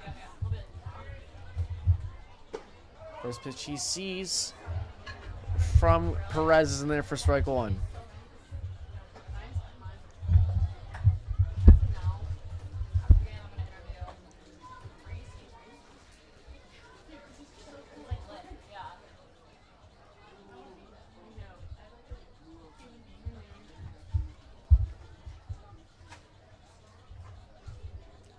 Johnson swings away at a 0-1 pitch and fouls it off. 0-2 now on Luke Johnson. Started in 19 games, played in 28 for Cornell in his freshman year. He batted .241 in those limited appearances.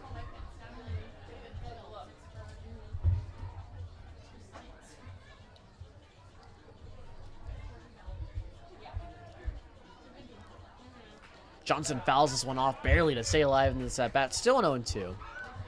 I mean, Luke Johnson is a Cornell lifer.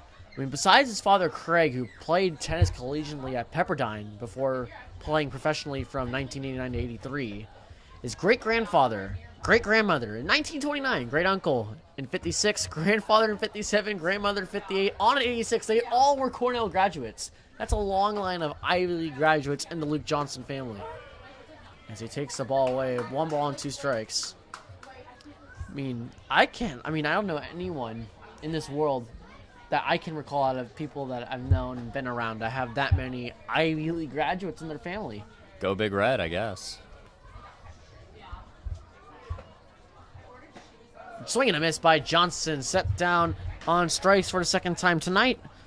And that's 2nd out of the 4th inning. Number 5, left fielder, Matthew Thomas.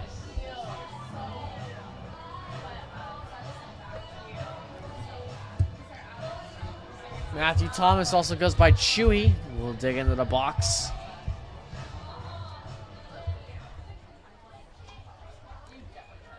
He's 0 for 2 in tonight's ball game.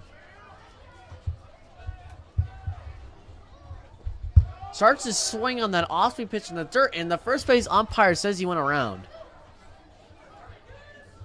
So Thomas down 0-1.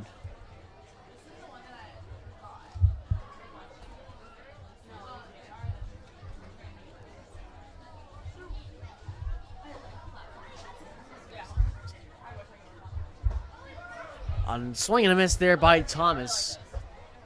He's down 0-2.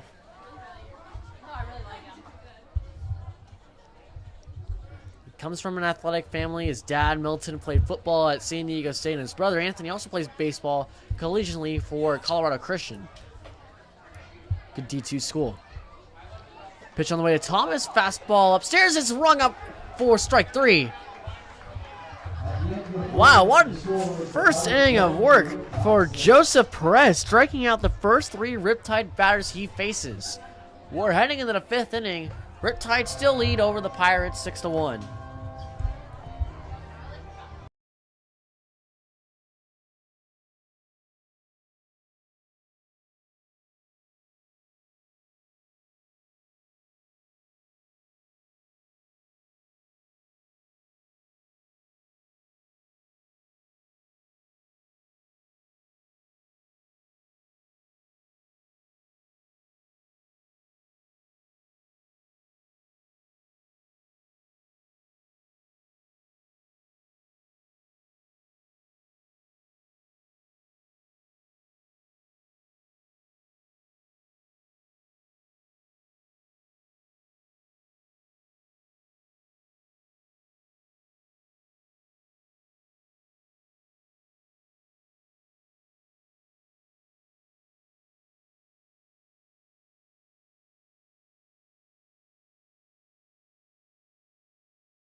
We're almost halfway through this ball game here at the Irvine Great Park. Riptide lead the Ventura County Pirates 6-1. End of the 5th. Luis Becerra is still on the mound for the Riptide, and he starts off leadoff hitter for the Pirates, Brandon the win with strike 1.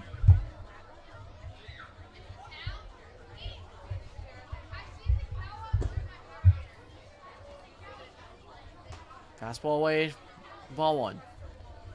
Remember in his last at Brandon the Wind had a little bit of an injury scare. He fouled one off to the opposite side, ran down the first base. He hurt his ankle a little bit, but he was able to shake it off and continue playing in this game. 2 balls and 1 strike now. The left-handed hitter from Glendale Community College.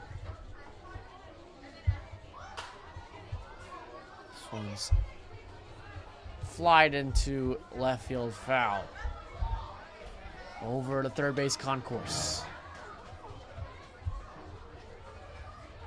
Now 1-2 in the win. Sarah working swiftly, and he throws the ball in the dirt. 2 balls and 2 strikes.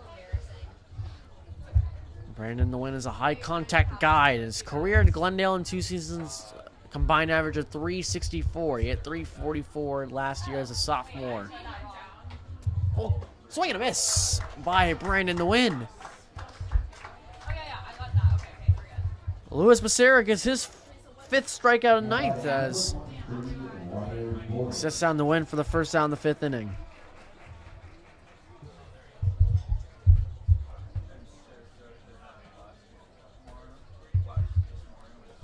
You know, Becerra is really keeping pace with the strikeout total from the previous game.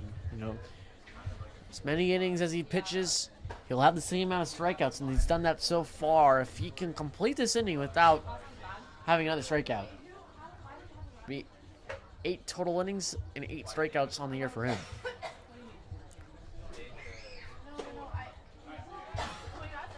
Oh, 2 now on the second baseman, Ryder Gordon from Claremont McKenna College. If Becerra keeps this efficiency, he can easily get through 5, maybe go out for 6, as he's slowly but surely getting his per diem of innings in the Riptide uniform. By the time at the end of the year, he'll be ready to go, hopefully in a starting role. 1-2 pitch on the way. Outside by Becerra. And it counts up at 2-2.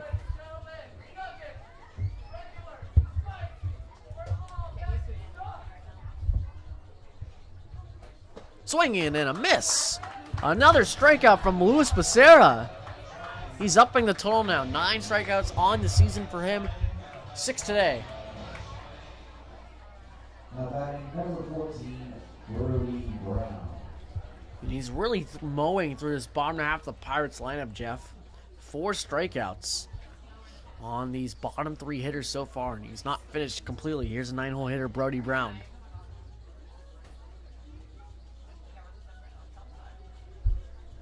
That was a devastating changeup down the heart of the plate for strike 1.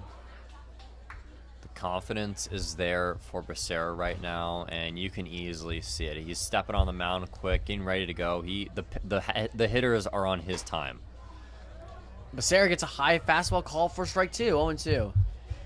Brody Brown has got a lot of experience. Been to 3 different colleges, Mount San Jacinto, West Hills in California, and now Metro State Denver, but he's really found a home on Ventura County Pirates as he takes the ball in the dirt. 1 ball and 2 strikes. He played with the Pirates last season, one of the few returners, and he batted 321 games for them with 12 ribbies.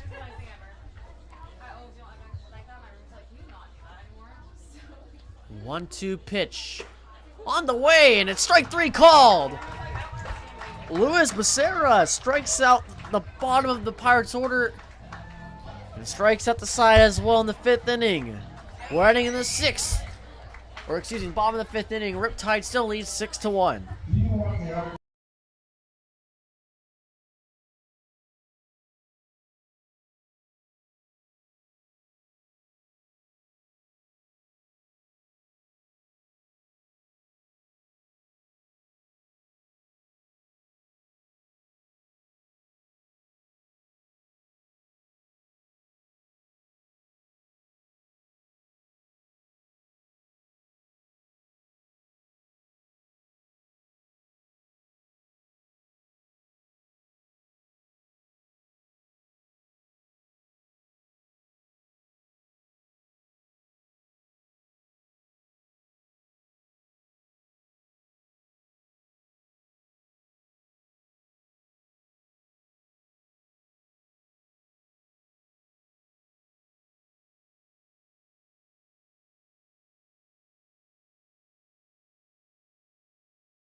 We're heading in the bottom of the 5th inning. Max Senesek stepping up to the batter's box to Your Love by the Outfield. That's one of the great walk-up songs in the MLB going today. Charlie Blackmon's got a long tradition of using that song for the Colorado Rockies, where the whole crowd at Coors Field sings along when he makes his stroll to the batter's box. Senesek squares around and pulls it back. Ball 1. I'm more of a Careless Whisper type guy. Okay. For your walk-up song? Oh, yeah. Oh, on the mound? No, for hitting. Oh, for hitting. Okay. Well, Or if we're talking elegant walk-up songs like that, I like Careless Whisper. That's a good one. yeah, you can't go wrong with that one, honestly. Ooh. What a beautiful breaking pitch there from Joseph Perez. And it looked like it was going to hit Senesek there, but he stayed in it, but he watched it go by for strike 1. 1-1. I mean, For the folks at home who are just tuning in for their first broadcast, Jeff Wilson, who was a former pitcher at Biola. The Senesac takes the ball there, 2-1. So what was your song on the mound then? If you're saying your love for your as a hitter, what was your song? It was "Pump It Up" by I think it was by Diplo. Don't you know? Pump Yes, it up. that one. You've got And then to I pump changed up. it Okay. because that started to become a team song to a remix of Michael Bublé's "Sway." It was like a house remix, but I didn't hear it a whole lot because I didn't pitch a whole lot. I didn't hear it at all. I didn't hear it a lot. Man, me too, Jeff. Me too. I don't know though. I think choosing a walk-up song. I think it's an art, and It's important. we actually wrote an article about that for the Riptide last season that ended up in the brochure as Max Senesac swings and misses, and he's down on strikes for the third straight at bat to start the fifth inning. Matt Flaherty will be the DH. He'll be digging into the hole. He is 2 for 2 with a double and a single, and he scored on both his at bats. Honest day's work at the 9 spot for Flaherty. He can make a couple ABs seem rather important. I mean, he's batted on the leadoff spot a few times for the Riptide, but knowing what we know, he's been battling the arm issue. I mean, he didn't start last game. He came in as a pinch hitter, of course, and he scores around and bunts, and just foul. Good idea though, with Yamaguchi playing right a little bit behind the bag. Very, very cheeky from Flaherty Cheeky. right there. Yeah, pulling out the soccer terms. I mean, I know the Mets and Phillies just played in London this past weekend, so I think the British Yeah. glossary is still in your mind. This has been a bloody good ball game for the Orange County Riptide. They lead 6-1 here in the bottom fifth inning. Bloody good hit by Matt Flaherty, but this one is right to the left fielder Brandon the Win as he makes the catch for round number 2. He got good wood on that. Regardless, you shouldn't be too upset, and just continues to put together good at bats for the Riptide in the 9 spot, and he's really feeling confident. All right, everybody. Everyone at home needs to be laser focused in for this next at bat. It's Jackson Kemmerer, the leadoff hitter for the Riptide. He's been hit by pitch in all 3 at bats tonight, but he's facing a new pitcher here in Joseph Perez. I mean, can't be 4, surely, right, Jeff? There you go. I think that was the first strike he's seen all night, as that one's down the middle for strike 1.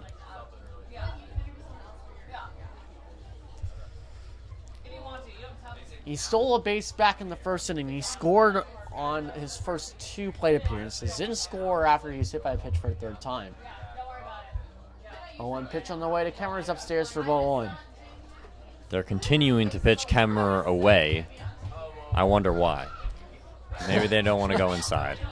Yeah, maybe. I know we've been going through the hit by pitch records team-wise. I don't know, what's the most a batter has been hit in a single game? That's a good question. If anybody in the audience knows, put it in the chat. Kemmerer flies this one up behind home plate. Catcher Brady Brown makes the catch for out number 3. At the end of the inning, the score is the Pirates 1. We're heading in the 6th inning. 4 more innings of play here at the Great Park. The Riptide lead the Pirates 6-1. Now,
We're heading in the 6th inning. It's a new pitcher for the Orange County Riptide. After a terrific start from Luis Becerra, Sammy Petroselli's on the mound for the Riptide. Jeff, what do you have on Sammy Petroselli? It's nice to see him in more of a comfortable role for Petroselli because his last outing was a starting. He didn't really seem to fit in that role, but he's coming in late innings. We could give him 1-2. First pitch swinging is the leadoff batter for the Pirates. Robert Pitts Jr. down the right field line. He's going for 3 as the helmet falls off. The throw to Cadena is not in time. That's a stand-up triple for Robert Pitts Jr. on the first pitch he sees. I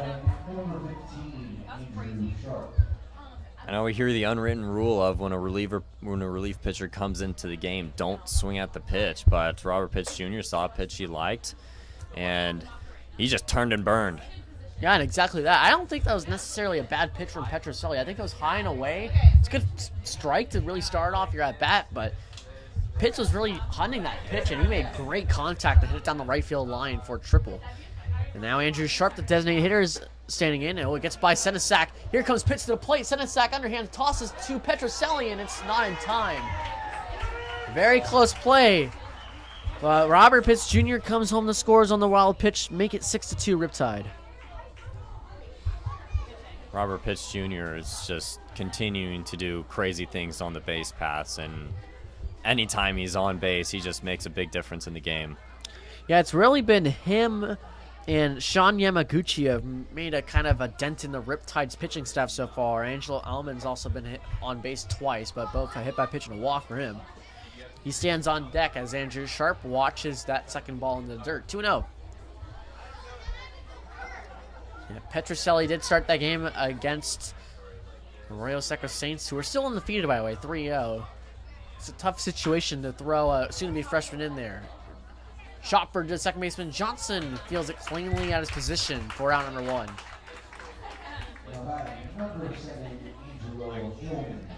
Angelo Ailman, shortstop for the Pirates. And we're coming up to the third plate for his third time.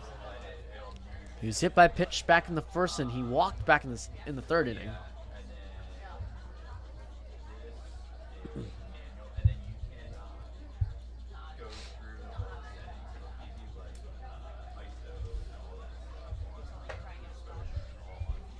Ailman also searching for his first hit on the year as that ball was in the dirt. 1 ball, no strikes. Well, going back to Luis Becerra, who this was his first start in his second appearance for the Riptide. 5 innings of work, only allowing 2 hits, 1 run on a home run as Ailman swings and misses, and 7 strikeouts. I mean, Jeff, how impressed were you by his stuff tonight? You know, he was fantastic. He really set the tone for the rest of the game, put the Riptide in a position to win. That's all you can ask for with a starting pitcher, and hopefully he can just continue it, and the Riptide starting pitching keeps continuing to look good. Ailman hit that one sharply to the shortstop Cadena, but makes the play over there at number 6. 2 outs now for Jose Mariano.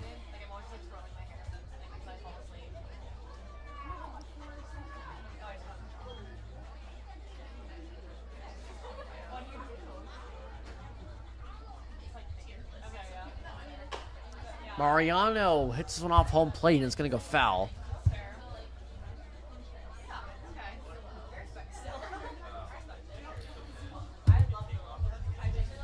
And we talked about his prestigious power. He was tied for 4th in California JUCO ranks for home runs in the regular season. Oh, as he is drilled in the back by Petroselli. Oh, that must have hurt. And I'm sure the Riptide batters know a few of that as well.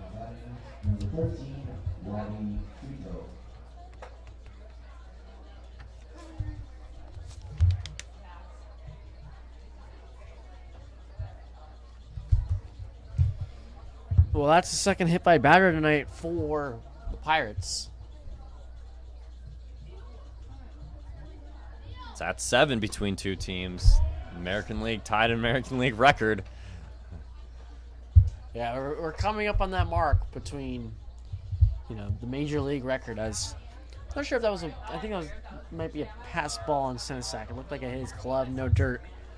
And Jose Mariano advances to second base. 2 gone for Robbie Trado, right fielder for the Pirates.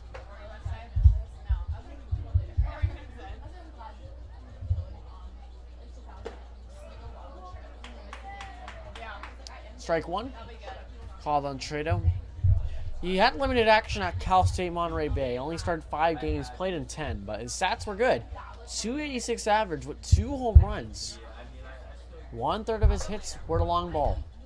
Ooh, this one hits Trado, but the home plate umpire hasn't signaled anything, and now he calls time, and he's going to say it was not a hit by pitch. The first base umpire is moving his hands laterally, signaling that it was not a hit by pitch, but Trado was explaining to the home plate umpire that it was, and now the home plate umpire makes the final verdict, and it was a hit by pitch.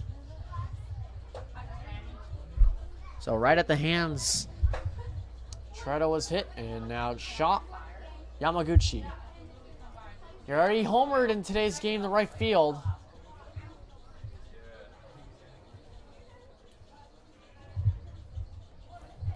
And now he's got runners on first and second with 2 outs.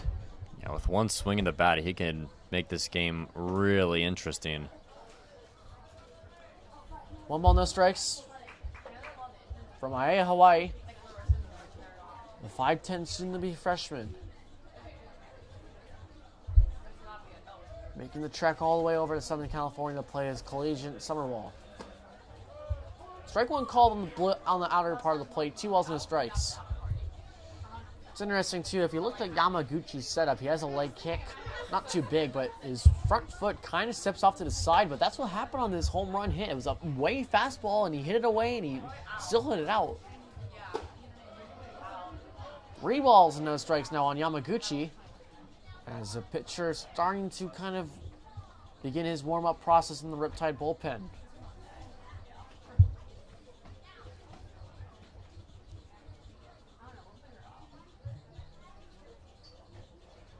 .3-0 pitch is smoked by Yamaguchi, but right at Jake Brown. He does not even have to move. 1 run scores for the Pirates, but Petrocelli works himself out of a 2-runner jam. The Riptide go into the bottom of the 6th inning, up 6-2.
We're almost to stretching time here at the Orange County Great Park. 1 more inning until we go to the bottom of the 7th, but right now, bottom of the 6th inning as Jake Brown leads off.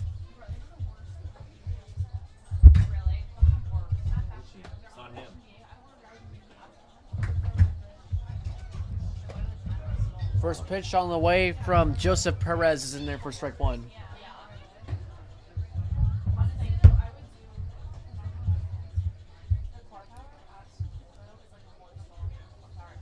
You know, after the Riptide scored in the first 3 innings in a 6-run onslaught, they haven't been able to score in the last 2. That ball's high and away for ball 1, 1-1.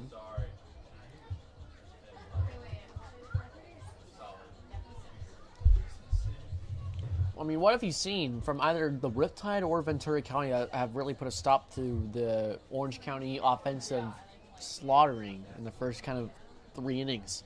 I think not folding under pressure and in these big situations. And pitchers like Wesley Wells, though he did get into a lot of yucky stuff in the first couple innings, he got out of a fair share of them as well. And Perez mimics that exactly to a good point, to where he just kind of stays calm in situations and throws the stuff he has and trusts it. Jake Brown strikes out on the curveball, looking to begin the bottom of the 6th inning. Ace Reese will be stepping up to the plate. He's looking to continue his on-base streak in tonight's ball game. He's been on base in all of his previous 3 at-bats, and he's driven in a run in all of his previous 3 at-bats. 2 for 2 with 2 singles and a walk. Also a run scored as well back in the 2nd inning. So the only way he can keep kind of the on-base and the RBI streak alive is in a home run, I guess. So he takes a curveball in the dirt, 1 ball, no strike.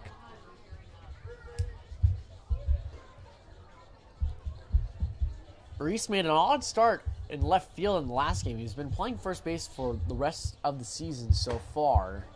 So he takes another ball away, 2 balls, no strikes. And now he's back at first base.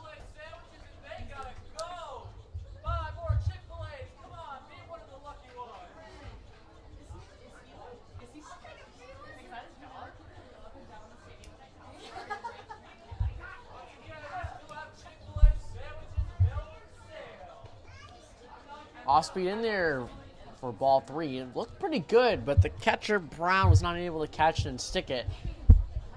So home plate umpire lets it pass by. 3 balls, no strikes. You know, what I'm noticing a lot, Jeff, from Ace Reese, it looks like he's getting more comfortable playing at first base. And at Houston, he was more of a middle infielder. And for the Riptide, he's being asked to play first base. They don't really have a natural first baseman on the roster besides J.C. Allen, who they added in yesterday's ball game from Saddleback, soon to be UC San Diego. So he takes inside for ball 4. 4-pitch walk for Ace Reese, and he continues that on-base streak. Yeah, switching over to first base is kind of like transitioning over to the outfield. You know, it's obviously any transition is going to be big, but if for first base... Omaha, the bat dog, coming back out for another appearance. Wow, I thought she was retired for tonight. She was in the first... and another unsuccessful trip for her, but at least she's walking back on her own accord this time. The first inning, they tried to have her get the bat, but she couldn't, and she kind of stayed on the field for a little bit, but this time she's able to walk back, but without the bat, unfortunately, for Omaha. So, I don't know, how many trips has she made now in total? And I think she's only grabbed 1 bat, right, Jeff? My knowledge. Few amount. Yeah. Don't worry, guys. She's still working at the kinks. She's learning as the season progresses. Just like a lot of these Riptide players and Pirates players, as meeting at the mound between the pitcher Joseph Perez and Brody Brown.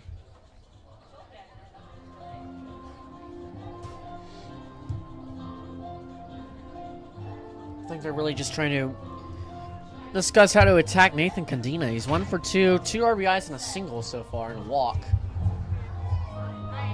And Ace Reese is over there at first base.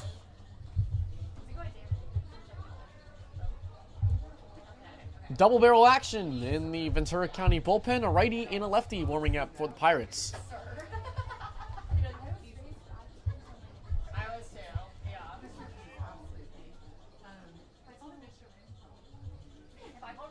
One-0 pitch to Cadena is flied into left field. In comes Nguyen. Is he going to be able to get there? No, he won't. It's going to be a blue base hit for Nathan Cadena. Well, in the win, his first step was back, and he also took a few other steps back before he finally charged in. Good effort by Angel Elm in the shortstop to try to make an over-the-head basket catch, but it was unsuccessful. And runners are on first and second for Rocco Gump. And I'm confused on why Nguyen was playing so far back in left field. I know Cadina's got some sneaky pop, but it seemed like he had to run a mile to get in. Yeah, he did hit a home run here at the Great Park last season over that left field wall between the 362 and 325 marker out there. But yeah, I mean, we've seen it before, Jeff, and our producer Andrew Relvis has too in the previous broadcast. The lights can be difficult to kind of navigate here at the Orange County Great Park.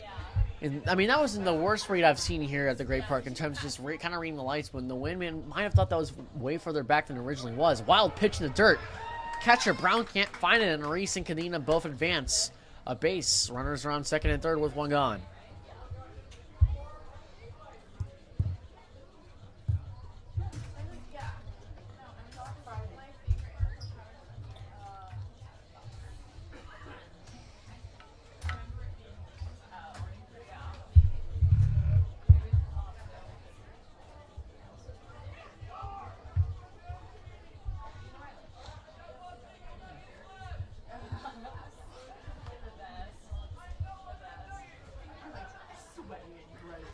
Again, 1-0 pitch on the way from Perez to Gump, and he started his hands, but they did not go around.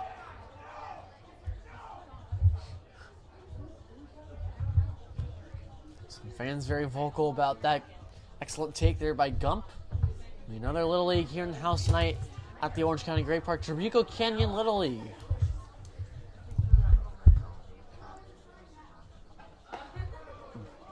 Rock and Gump takes a strike on the inside. Trabuco Canyon joined the likes of South Mission, Viejo Little League, and Santa Margarita Little League. As they've already held their Little League nights here at the Orange County Great Park.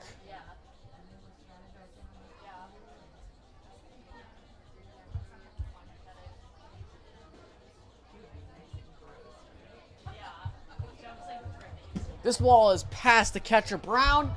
In comes Ace Reese, standing and lightly jogging.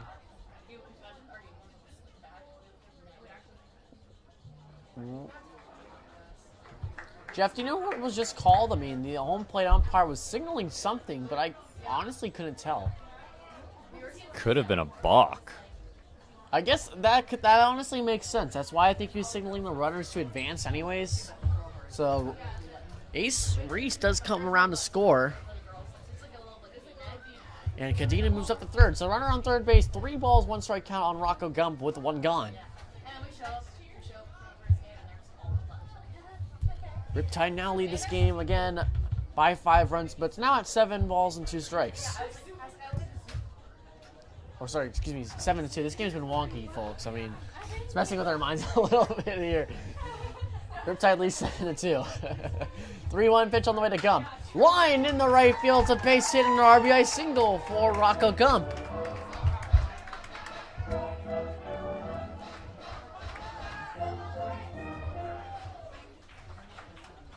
Now batting for Riptide, number 18, the second baseman. Luke Johnson, the second baseman, will dig in.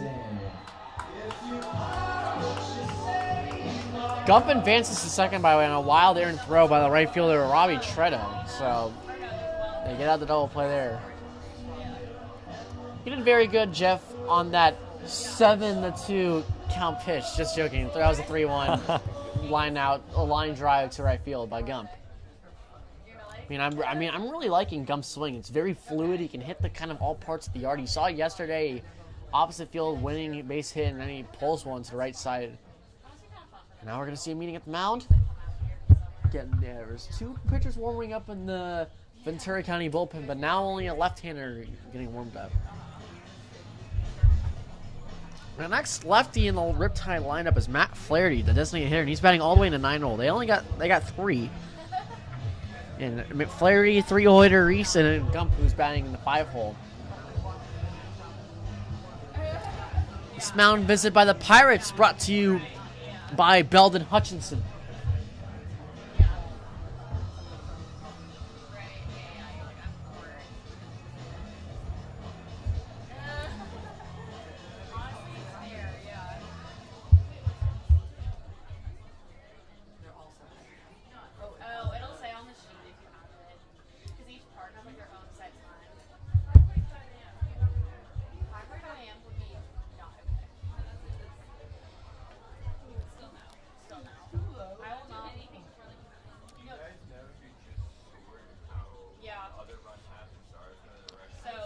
Luke Johnson struck out in his last at-bat, looking for better fortunes here against Joseph Perez as he starts him off with the ball, 1-0.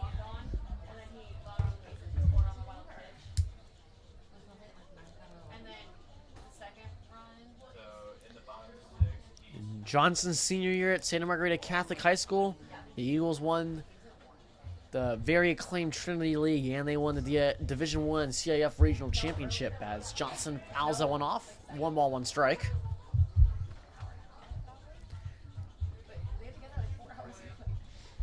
And the Trinity League is one of the best leagues, not just in California, but in the country. And Santa Margarita were able to claim their share in that CIF Division I Regional Championship after Jay Serra did it the year prior.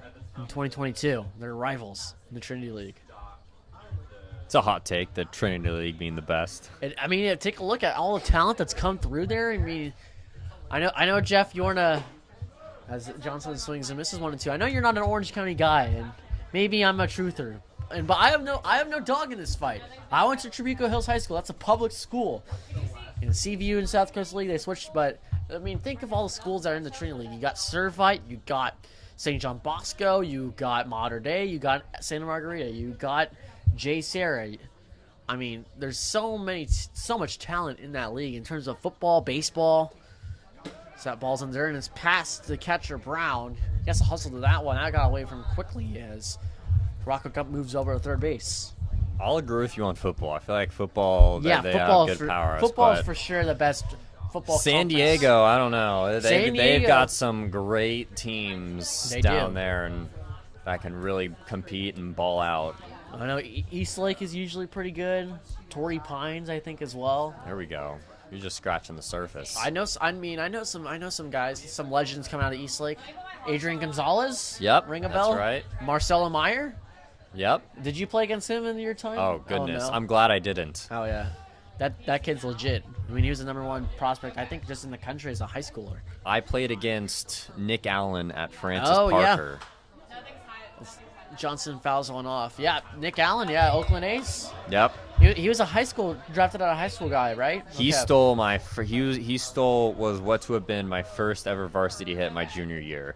Oh, really? Was he shortstop? Shortstop, yeah. Okay. I hit the ball hard through the 5-hole, and this guy was already on the move toward that side, and I got thrown out by 2 steps, and it was hard hit. Well, he is known for his defense. Yep. That's his calling card in the majors with some contact. 2 balls, 2 strikes. Infield playing all the way in on Johnson, and he flies this one out to right field. This should get Gump in. It's a bit shallow, though. Tredo makes the catch to throw home as Gump is chugging, slides heads first, and he's in there safely, just ahead of the tag. Riptide now lead 9-1. Bang, bang play. Good throw by Tredo. Better speed by Gump. Love those type of plays at the plate. Now batting number 5, left fielder Matthew Thomas, left fielder for today's game for the Riptide. He also struck out his last at-bat and looking to have better fortunes in this one like Johnson just did, getting that RBI. But, playing in Orange County as well, I never played personally, Jeff. I hit my growth spurt a little bit too late. I'll just say that. I was like 5'3" when I was my freshman year.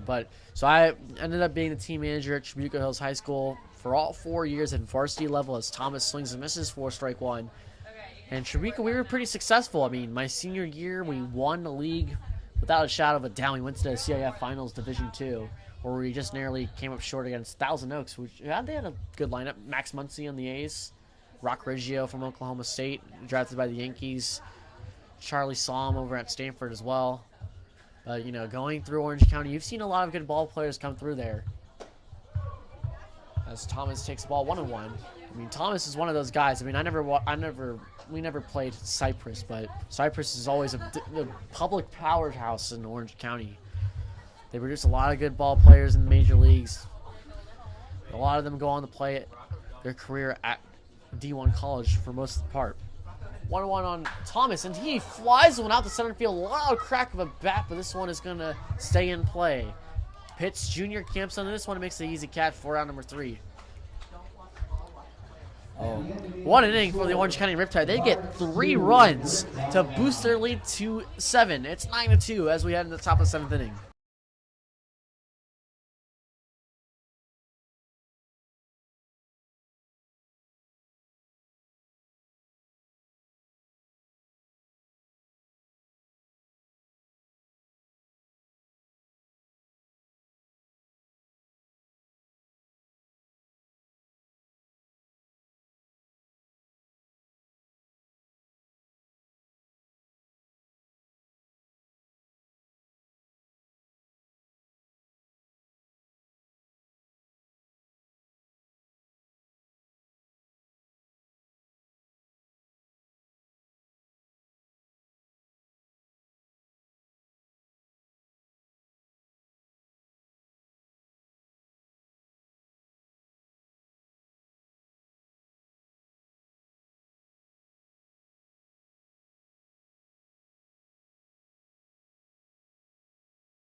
throw, Brandon Wynn. Brandon Wynn, the left fielder, will lead things off in the top of the 7th inning for the Ventura County Pirates. Sammy Petroselli on for a second inning of work, and he starts off to win with a high fastball, 1-0.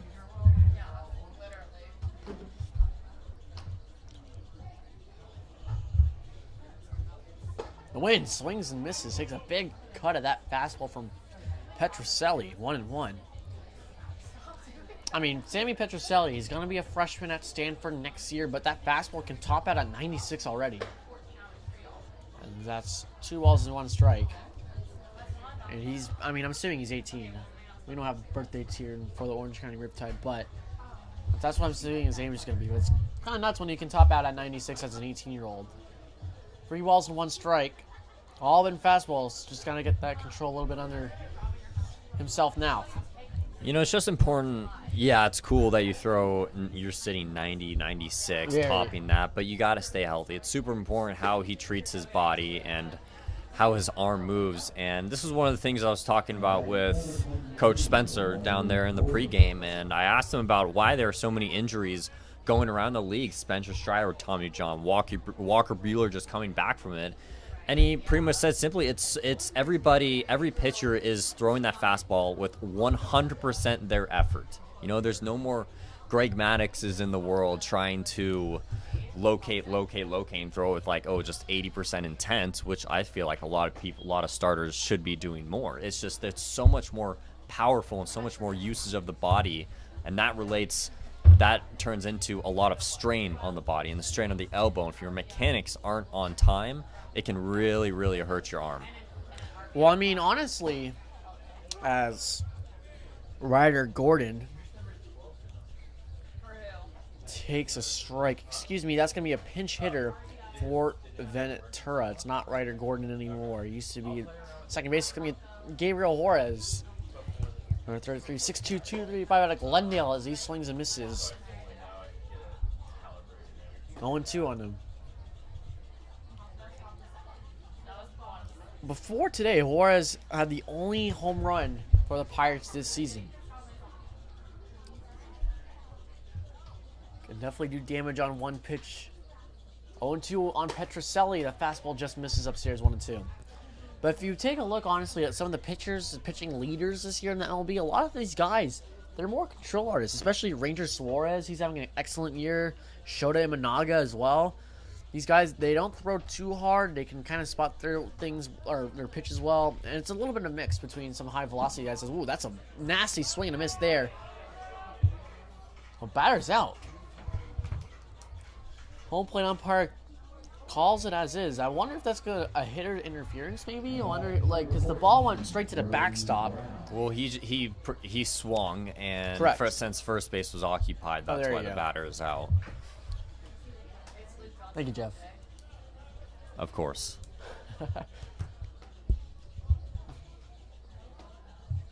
Yeah, you confuse us all by trying to take first base, especially when you're 6'2", 250, and you're trying to make your way down the line like that. But Brandon Wynn does advance up to second base on the wild pitch from Petroselli.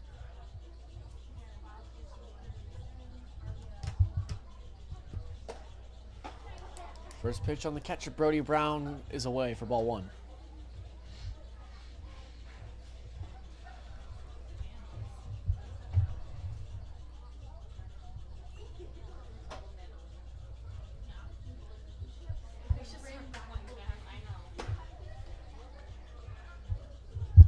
Pop the glove of Senesac was loud there, but couldn't frame that one for a strike. 2 balls, no strikes.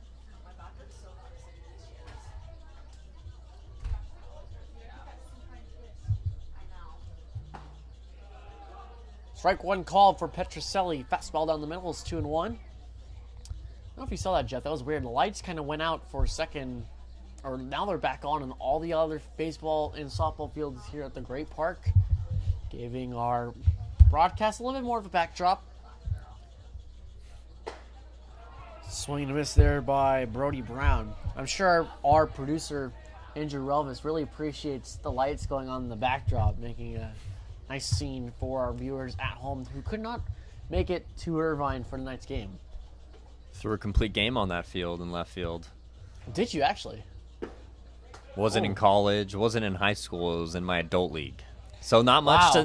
to not much to say. Okay. But I went 9 strong. I pulled a Greg Maddox complete game under 100 pitches. 9 good the next yeah, day. oh, wow. I'm actually surprised you guys do 9 full innings in adult That is what they baseball. call a complete game. That's true, but I don't know. As that one is flared in the right field, it's going to be a base hit for Brody Brown.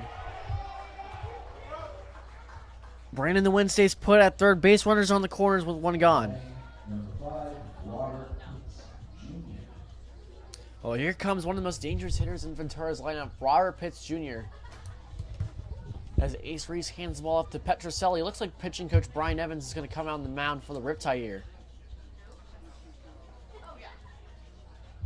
They had a pitcher warming up the bullpen. He's making his way out to the mound right now. And Brian Evans is going to be the one to make the change here. Petroselli is out. And he'll leave the new Riptide pitcher here in a little bit of a situation. Runners are on the corners with 1 gone. Riptide lead 9-2 as we're still remaining in the top of the 7th inning.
This call to the bullpen brought to you by Pixie. Pixie offers a simple and easy booking for mobile car wash. Don't wait in the car wash line and save your time by downloading Pixie.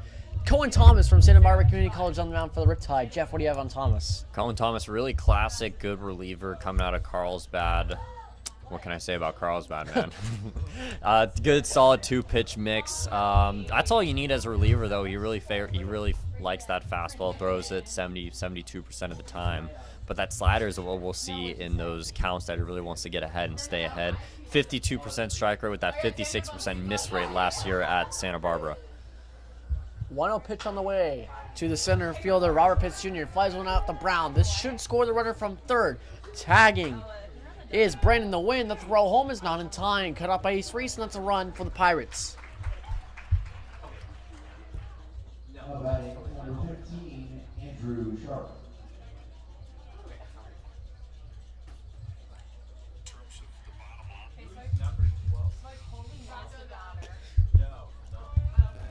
Andrew Sharp, the designated hitter. Well, looking for his third plate appearance. He's put the ball in play in all 3 plate appearances.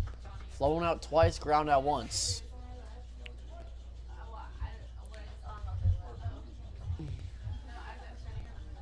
It's Thomas's second appearance in the year for the Riptide. So he gets a called strike on the black there, 0-1. He pitched on the road at Conejo in his first appearance. He went 2 innings, allowed 3 hits, 4 runs, 2 walks, and a strikeout.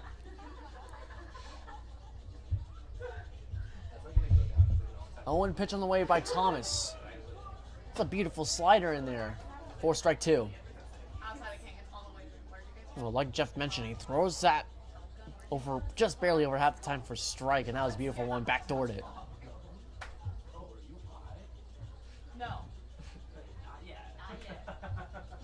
Not yet. 0-2 pitch on the way from Thomas, swing and a miss. Oh, that was disgusting. The end the inning for Cohen Thomas. It's stretch time here at the Orange County Great Park. We're heading into the bottom of the 7th inning. The Riptide lead the Pirates 9-3. Please rise at your table as we sing here at the Great Park. Take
We just finished the 7th inning stretch here at the Orange County Great Park. The Riptide lead the Pirates 9-3. We're kind of heading towards the end of this game, and the Riptide are looking to celebrate a win tonight, and you should have an excuse to celebrate any occasion. Head over to excuse2celebrate.com, where the goal is to produce fun and unique designs tailored to your vision. Max Sinisak swung in the miss on his first pitch to the new pitcher for the Pirates, Cade Berry. He's a left-handed pitcher. Undecided for next year. Well, I remember going back, Jeff, to our conversation about our high school days and The Senesac chops one over to the third baseman Yamaguchi, catches this one in the air, makes a throw on the run in time for round number 1. But going back to our high school days, you remember how I was saying we lost that final to Thousand Oaks? Cade Berry was on that team as a senior, the Thousand Oaks high school squad as a senior. I don't recall if he did ever pitch in the championship game where we faced him, because I remember there was a right-handed pitcher, a junk baller that threw only like sinkers, changeups, curveballs, and he was out there for 5 or 6 innings. Lefty and lefty matchup for Matt Flaherty as he takes a big cut on the first pitch, swung and a miss, strike 1.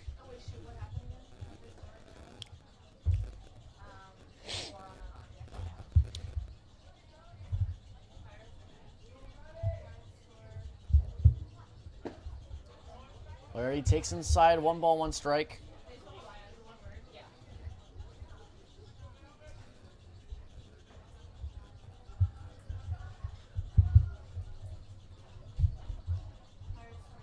One, no, Flaherty rips it down the right field line. It's another base hit for him. It's going to be extra bases as well. The question is, will it be 2 or 3? Connor Spencer, Flaherty runs to the stop sign, but does not matter. Matt Flaherty is in there sliding headfirst with a triple. I feel like from the second he hit that ball, he was gunning for a triple no matter what. Now a home run shy of the cycle for the kid.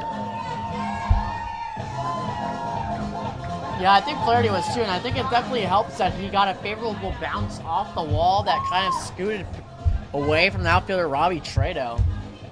And Flaherty does have some speed. He's displayed it a little bit at Utah with the stolen base.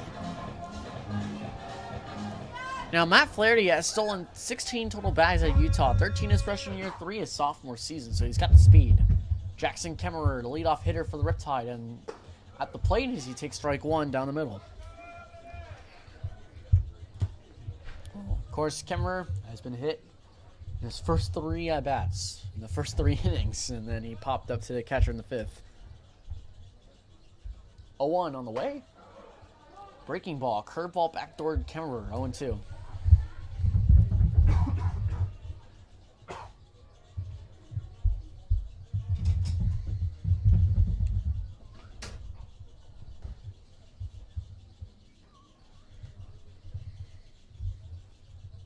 Pitch on the way, and Kemmerer checks his swing, and that's going to be strike 3.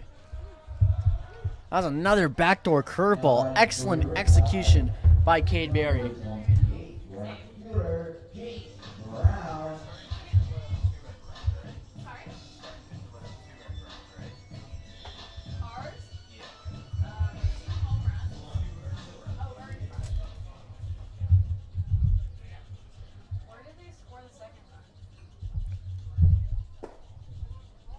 First pitch to the right fielder, Jake Brown, is down and in for ball 1.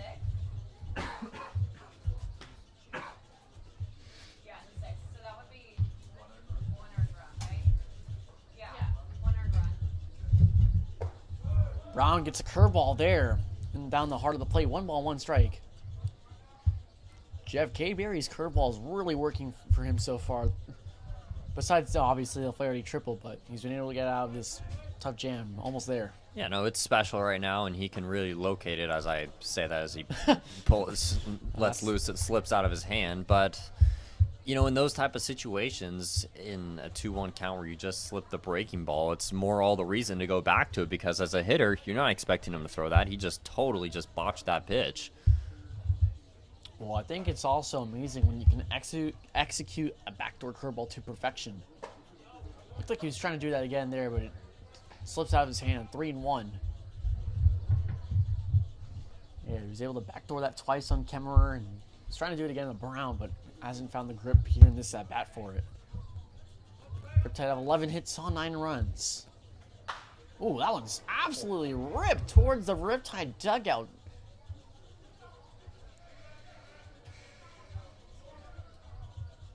As A's announcer Jimmy Kavanaugh once said, "Hey now, gotta be wary about a foul ball." Well, I don't think it was. That's not Kavanaugh. Hey now, that's the legend Dave Sims. Okay, I think she also said it too, but more of a meme. She's doing a good job.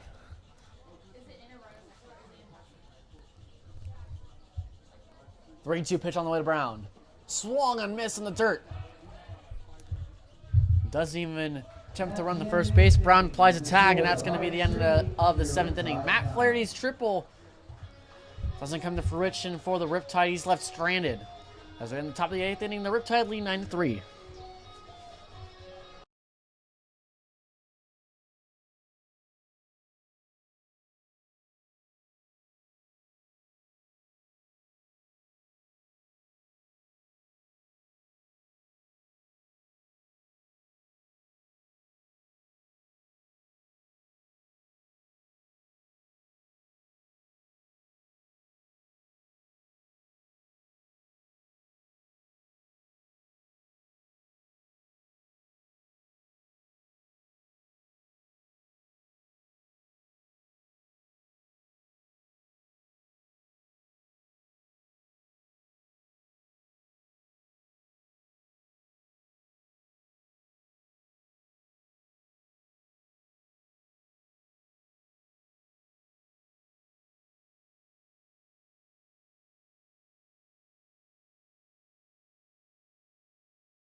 Angelo Ailman, the shortstop for the Ventura County Pirates, will lead things off against Cohen Thomas, who's on to complete his full first inning of work. He came on after an out has already been recorded in the 7th inning.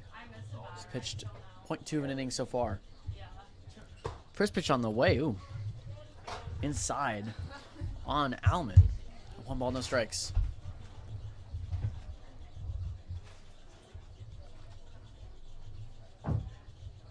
Oh, next pitch on the way almost hits him in the head.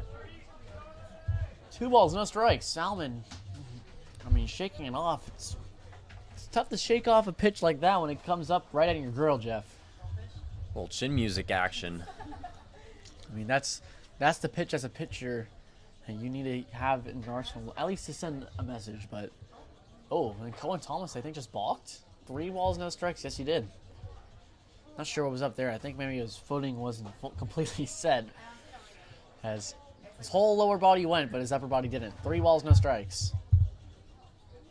Oh, that one actually hits him. As Ailman slowly walks to first base. Number 24, Jose Mariano. So the leadoff batter for the Pirates is on base.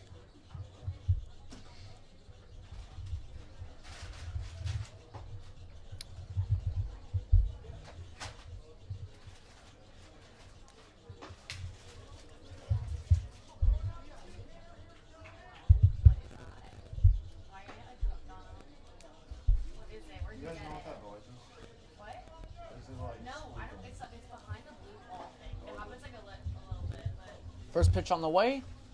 This one's grounded to the second baseman, Johnson. He's going to flip onto the shortstop, Cadena, for 1, and Cadena didn't get a grip on that one. Threw too late. So only an out at second base on the fielder's choice.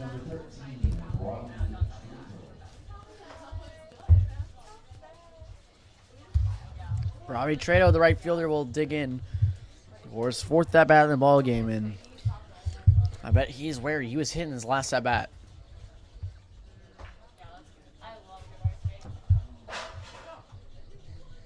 A lot of players on this team. He's a JUCO product by way of LA Pierce College. So he swings first pitch, but fouls it off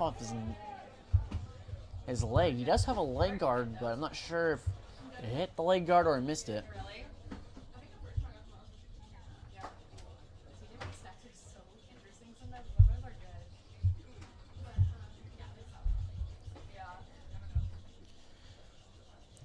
During his career at LA Pierce College, Trado slashed 327, 387, 487. OPS right in the low 800s.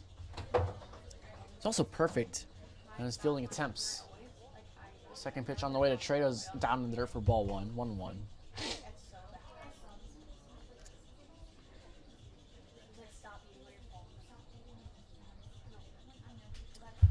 In the future, he plans to work in media and communications for a professional sports team, much like we're just doing right now. Right up his alleyway. Strike two on Robbie Trado, 1-2.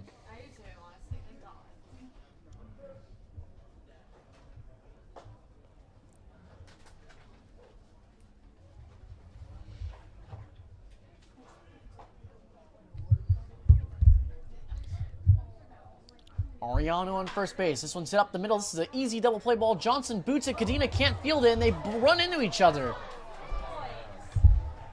Oh, I think that's a case of the broadcaster's jinx there, Jeff. Yeah, you're so desperate to get the double play there. You got to remember that the ball goes first. Simple enough as that, but you just got to keep going if you're Cohen Thomas. Keep getting ground balls and go back to getting your infield ground balls. Go back to getting your middle infield a double play chance. Yeah, I think Johnson there was kind of like he was really close to the second base bag. I think he was trying to move over there before he had the ball. Cadena almost was able to sweep it up too, but just went in and out of his glove as they kind of their momentum took them into each other. Swing and a miss there by Sean Yamaguchi. Strike one.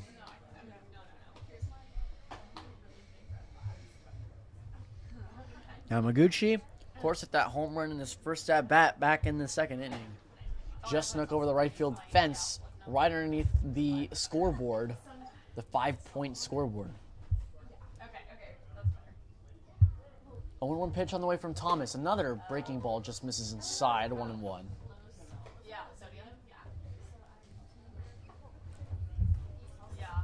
His senior year this season for St. Louis, where he was named the Gatorade Hawaii Player of the Year, he batted .403 with 27 hits. That's 27 hits were first in the entire state of Hawaii. Fastball painted on the black away, 1-2.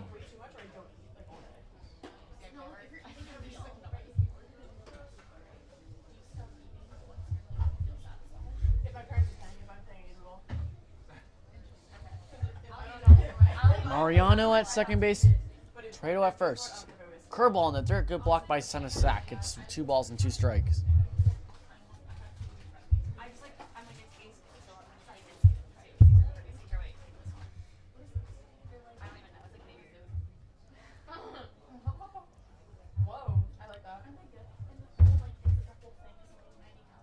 Thomas looks back at second base as Mariano takes another big lead. In comes Jackson Kemmer off a fly ball off the bat of Yamaguchi, sliding, and he cannot make the catch. It's going to drop in for a base hit. Cadena running in to stop runners from advancing, and that's going to go as a single. A bloop single for Sean Yamaguchi.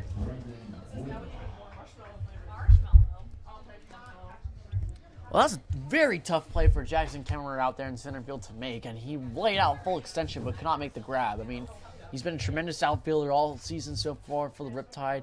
Played the majority of his games in center field, 1 and left. I feel like the Pirates should buy a lottery ticket right now. 2 potential outs turned into on-base chances. Johnson takes a force out at first base. The runner does come home to score from third. So the Pirates tack on 1. It's now 9-4 Riptide. Number 33, Flores.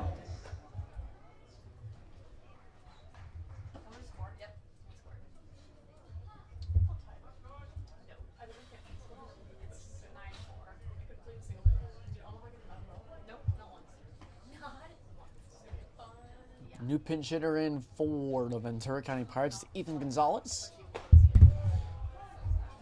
Takes a strike away to begin his night. Gonna be a junior at Cal State Los Angeles. He's been one of the better hitters for them throughout his first 2 seasons. His freshman year batted .300 for them. His sophomore year batted .318. He also knows how to get on base. That was pitched low in the dirt, 1-1.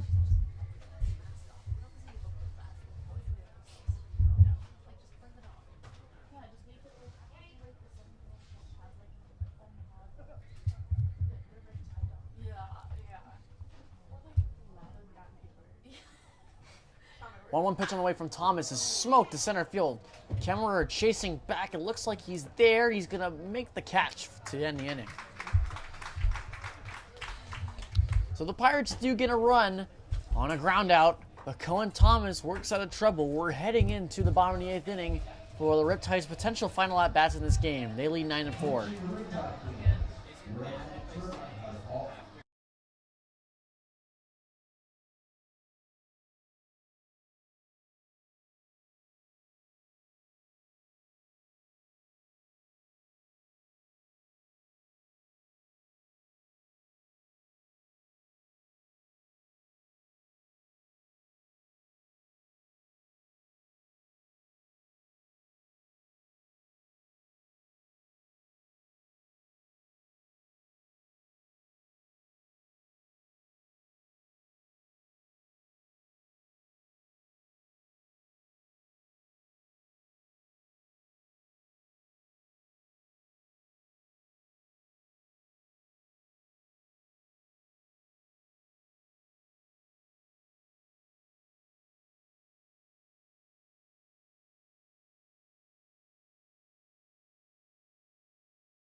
New pitcher on the mound for the Ventura County Pirates. It's going to be John Miller. This call to the bullpen brought to you by Russell Law Group. He's from Golden West College. He did not play. He was a redshirt in his last season. So his first innings of work in live innings since his high school days at St. John Bosco.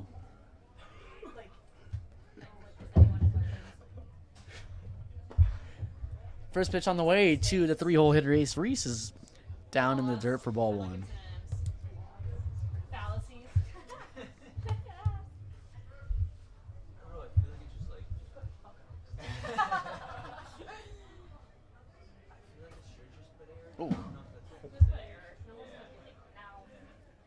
Just a bit inside.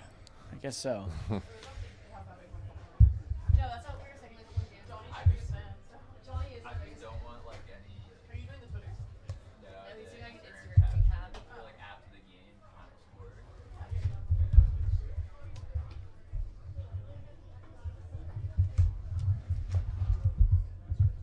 To a pitch on the way to Reese. Ooh, awkward swing.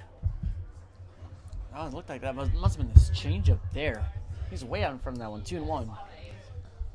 Consider that another sword. Trevor Bauer would be proud. That's right.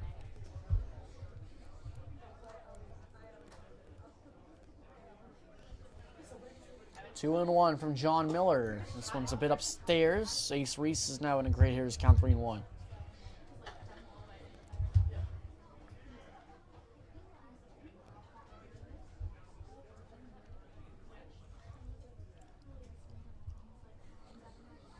Stands in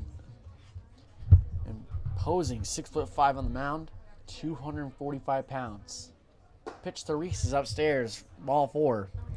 Ace Reese has reached base in all 5 of his plate appearances today. 2 singles and 3 walks. That on-base percentage is going to look really good for number 1. It is going to look really good. I mean, his average was right above 300 heading into this game, so this only being the 6th game for the Riptide. I'm sure it's going to look really nice once those stats are implemented into the scorebook. Nathan Cadena up the plate. He singled in his last at bat, and he later came around and scored. Ball 1 on Nathan Cadena.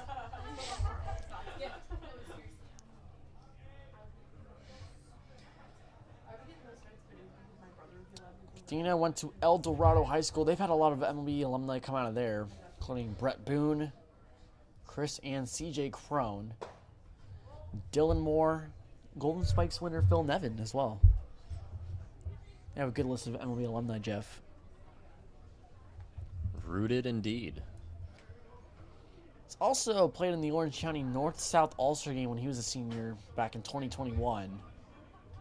In big part because he was a Century Conference All-League third baseman his sophomore year and his junior year.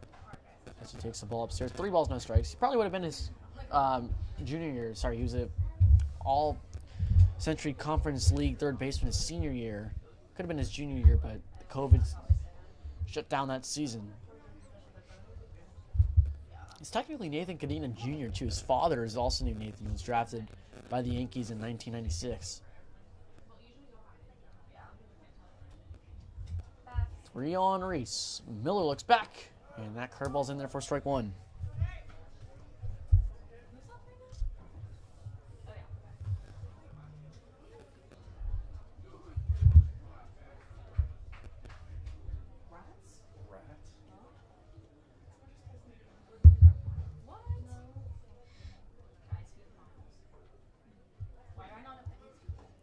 Re-1 pitch on the way to Cadena is inside and in the dirt for ball 4. Cadena's second walk of the game. Now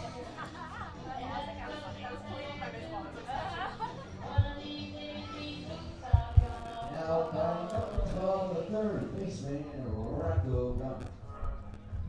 Rocco Gump is standing up to the plate. He got his first base hit of the game back in the 6th inning. It was a smoked to right field for an RBI single. He's got runners on first and second. He can potentially do that here again. Yamaguchi is playing the bunt. Middle infield in for double play depth. Gump leaves one high. It's 1 ball, no strike.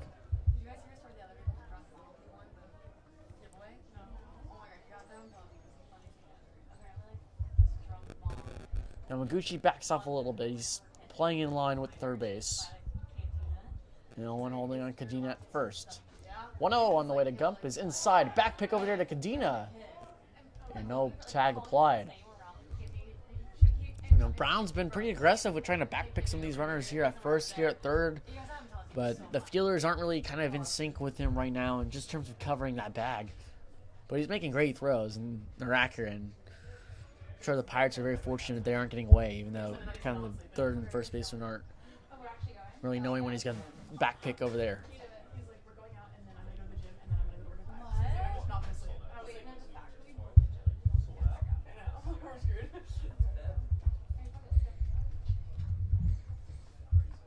Gump was third on the Northwestern State squad in RBIs in the regular season as he takes a strike 2-1. Also had a team-high 12 multi-RBI games. He was second on the team with 15 multi-hit games, so he can really string some performances together. And he's doing that here after having that 2-hit walk-off single performance last night. He's got an RBI single as well.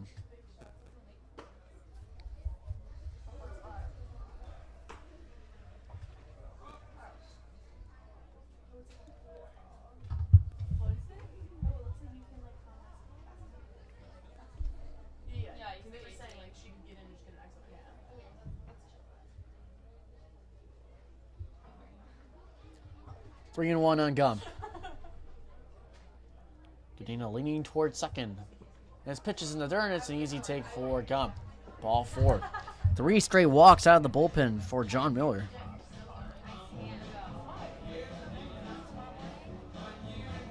Now batting by number 18 in the second, Johnson.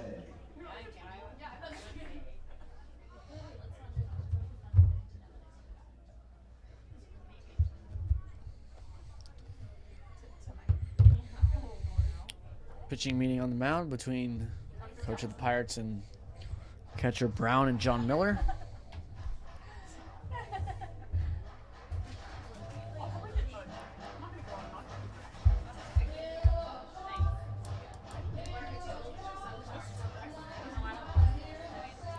Once again, the Pirates find themselves in this situation all too often in this game. Bases loaded, no outs. With some of your hotter hitters coming up, or I guess hitters that are pretty due in this game that I haven't seen a lot of action offensively and are looking to get their licks.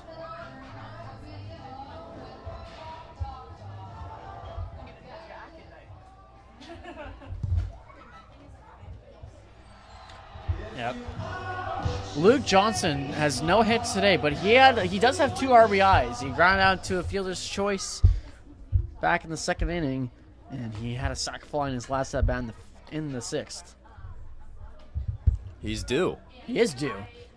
Has to be. Ball inside. They're going to try to back pick over there at Gump, and That was dangerous. That was dangerous. I mean, they're down by 5. You're trying to crawl back anyway in this game, and that was a pretty aggressive throw back there at first base. You know, I've been kind of, I guess, questioning the defensive moves for the Pirates. They've played a lot of infield in when they were down 5 and when they really needed an out. For the case of Rocco Gump, he had a base hit through the right side, and the infield was in on that. It's like maybe if the infield was back, it could have been an out. So right, yeah, it would have been hard to play to make for formerly Ryder Green, but now Ethan Gonzalez. But yeah, if you're playing straight up, I mean, that ball was smoked. You would have had him dive and try to make that play. But yeah, then again, Jeff, you're not giving your fielders really a chance with the infield in. At that point, you got to be ready for outs instead of runs. And I know you're trying to preserve, but that's like the coin flip of how you were going to manage this game. Well, I mean, the Pirates have scored a run in each of the last 3 innings, so maybe they think they can put on some more in the top of the 9th inning before the game is over. Johnson takes a big hack, and this one soars over the Riptide bullpen. On the third base side, it's going to go foul. 2 balls, 2 strikes.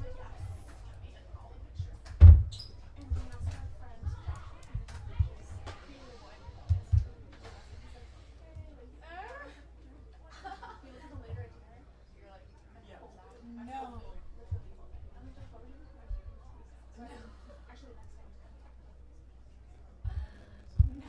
2-2 on the way to Johnson, and he takes this one upstairs.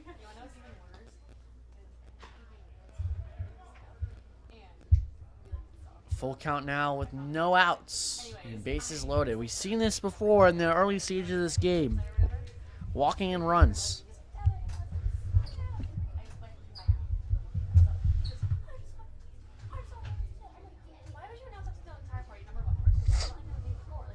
Three 3-2 pitch on the way, and it's in the dirt. Another RBI for Luke Johnson. That wasn't a hit.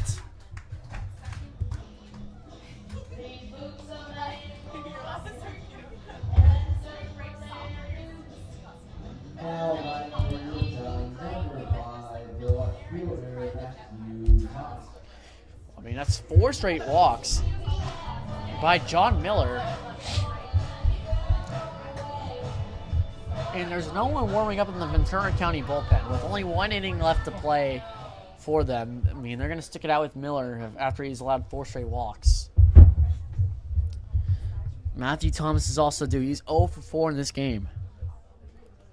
Takes a ball in the dirt, and this one's going to go by underneath the legs of Brody Brown, and a run comes home to score. It's now 11-4 Riptide.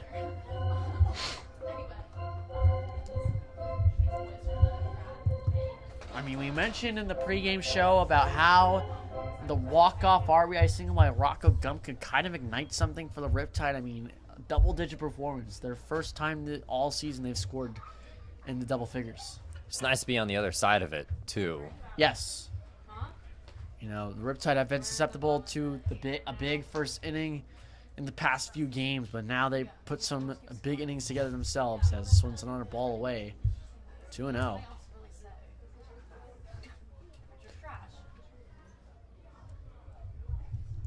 Runner on second and third.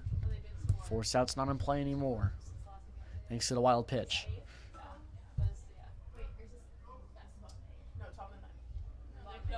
Pitch on the way by Thomas, and that curveball just misses. 3-0.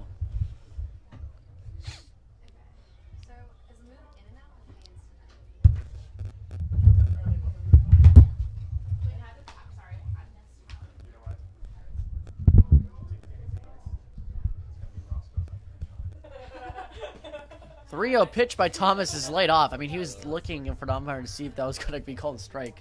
It's a walk for Matthew Thomas the first time he's on base tonight.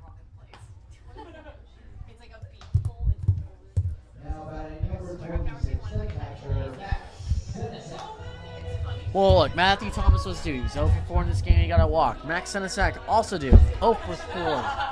He's looking to be on base for the first time today. And now, finally, after 5 straight walks, the Ventura County Pirates have a pitcher warming up in the bullpen. 11 runs on 11 hits for the Riptide. I mean, John Miller probably feels like he's on an island out there, just continually can't find the zone, walk after walk. It's a tough feeling to do that as a pitcher. 1-0 pitch on the way to Senesac is in there for a strike. That was a very late call. And it got a very loud reaction by the Ventura County bullpen. Finally a strike. How many straight balls was that? I think it was 6, Jeff. I could be wrong, but we've had there's been a few times tonight where it's been up to 6, 7 straight balls. Close to it. 1-1 pitch on the way to Senesac. Swing and a miss. That was a great curveball. You know, John Miller is on the way to recording his first down in the ballgame. We're about to reach the 3-hour mark here in this game. 1 minute from 10 o'clock. You say that like it's a reward. He's on his way to record his first out. Oh, hard hit. It eats up Yamaguchi. He sticks with it. The throw to first is not in time. Jose Mariano couldn't scoop it up out of the dirt. So Rocco Gump comes home to score, and they are going to rule out a base hit. I mean, it was hit hard by Senesac, hard to field by Yamaguchi, and now it's 12-4 Riptide. So if that call stands, that's the first hit of the season for Max Senesac.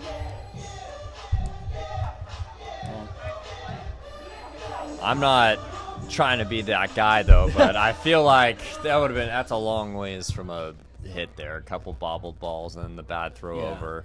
Well, I think they're just rewarding him for the hard contact, honestly. I mean, Yamaguchi stayed in front of it. He did what he could on it, in all honesty, and I think a hit is deserving. I mean, you know, he made a good throw over there at first base. Mariano couldn't really pick it out, but throw did beat him, so I don't know. It's pretty iffy. But I think the advantage goes to the home team here, Jeff. Matt Flaherty's got a 1-0 count on him. And it takes the ball upstairs 2-0.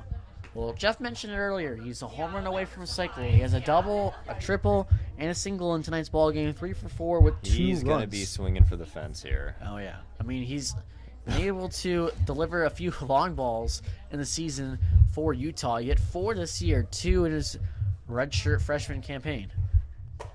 Another one upstairs, 3 balls, no strikes. I mean, he's not going to get a chance to swing if he doesn't sit around the zone. Ventura County bullpen is getting even hotter on this cool night now in Irvine.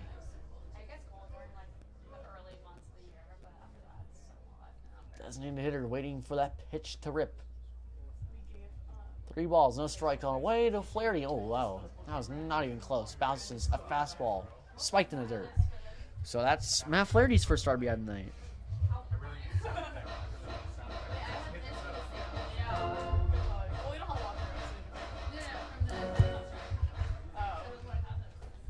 Luke Johnson, who had the RBI, first of the inning, comes around to score. And Jackson Kemmerer. He's hit 3 times. Big mountain visit between all the infielders and the coach for the Ventura County Pirates.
Alrighty, we're here still in the bottom of the 8th inning. Riptide put up 4 runs on 5 walks, or excuse me, 6 walks now, and 1 base hit.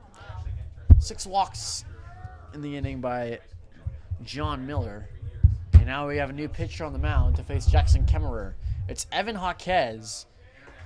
And we've gotten to the point in this game where we're Riptide up by 9 runs. The position players on the mound for the Ventura County Pirates. Evan Jaquez batted .335 on the regular season for Canyons with 6 home runs.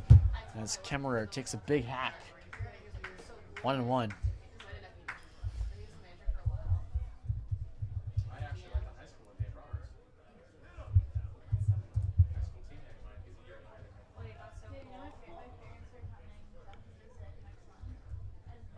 One pitch on the way. Kemmerer swings and misses. I'm so excited. I think my dad's coming tomorrow. It makes sense when you Are they? He'll be like one of 2 fans. I mean, Evan Jaquez, he looks pretty good for a position player. He's throwing some heat. This ball's in the dirt. Good eye by Kemmerer to lay off it. 2-2.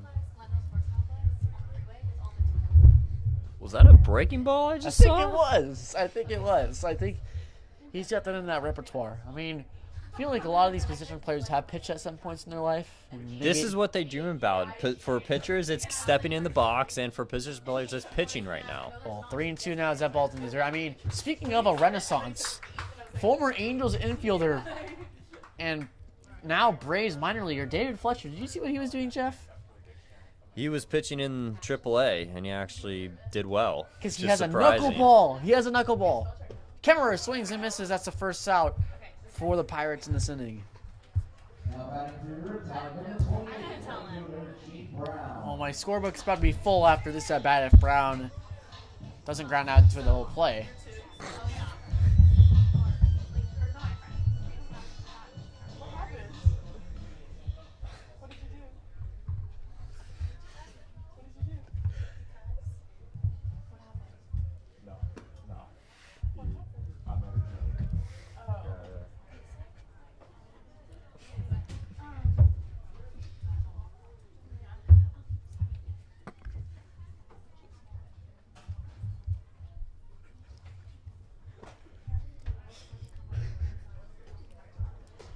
Jake Brown takes 2 balls in the dirt, 2-0.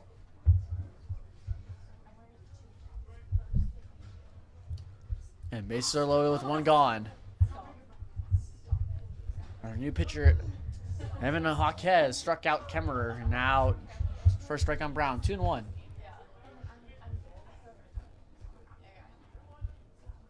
I mean, the Riptide have, by the way, they have a pitcher warming up in the bullpen, but he's been out there, I think, throughout this whole inning. As this one's grounded up the middle. This could be double play. Turn on the second for 1, and that's a double play to get out of the inning. Wow. Evan Jaquez. He strikes out 1 and gets out of the base loaded jam by turning in double play. We're heading into the 9th inning. The Riptide lead 13-4.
It's closing time here at the Irvine Great Park. The Riptide are up by 9, 13-4, with Justin Guzman, the new pitcher, up on the mound for the Riptide. 6'1", 225 from Central Methodist College.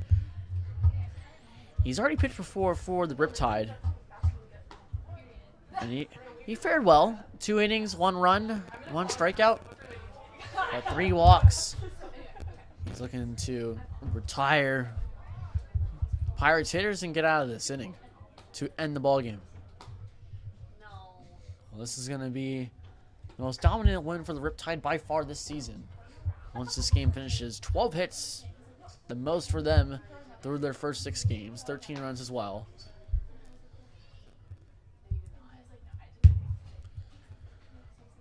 I mean, frankly, too, I think they only committed 1 error, which I think is their fewest, too. The ball's in the dirt, 3-0 from Guzman.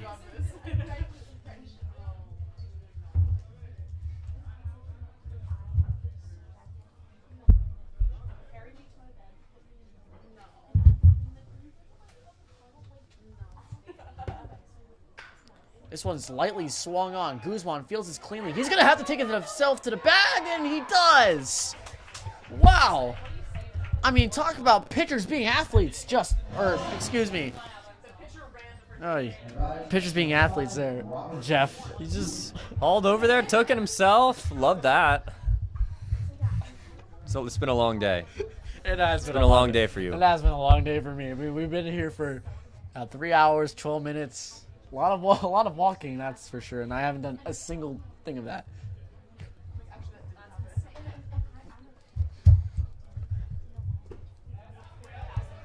Robert Pitts Jr., the dangerous leadoff hitter for the Ventura County Pirates. Looks at a ball 1-0.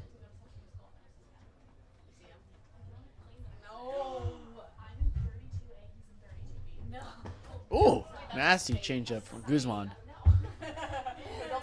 You had Pitt swinging out in front, swinging that one.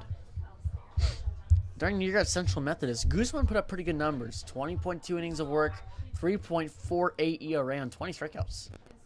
Ooh, check swing there from Pitts Jr. Oh, he's gonna call him out himself. The home plate umpire says he does 1 round to strike out. You know, I don't know about that one, Jeff, but maybe he's just trying to get out in the parking lot. That's my guess.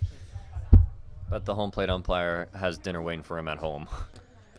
Just like a lot of us. It's 10-13.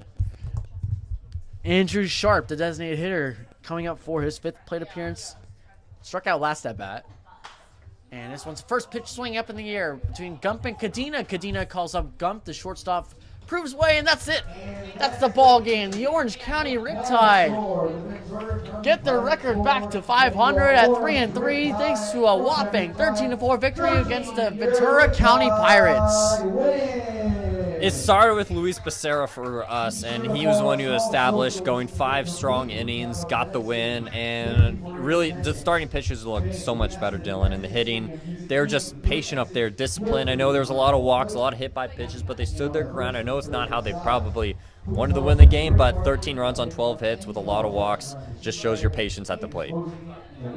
I also think there's a lot of smart base running, too. I think we've seen some of the Riptide base runners be a little too aggressive in the past, but they've been reading the pitchers pretty well here tonight, and they now are back at 300 on the season. The Riptide will now travel to Pasadena to take on the undefeated Arroyo Seco Saints tomorrow night at 6:05, and our next home game will be on Saturday against the San Diego Sunrays on Saturday, June 15th at 7 o'clock. Don't miss it. Once again, I'm Dylan Luden alongside Jeff Wilson, my color commentator, and Andrew Relvis, who is controlling all the cameras and mics tonight. Thank you for watching this live stream of the Orange County Riptide. Good night, and we'll see you Saturday.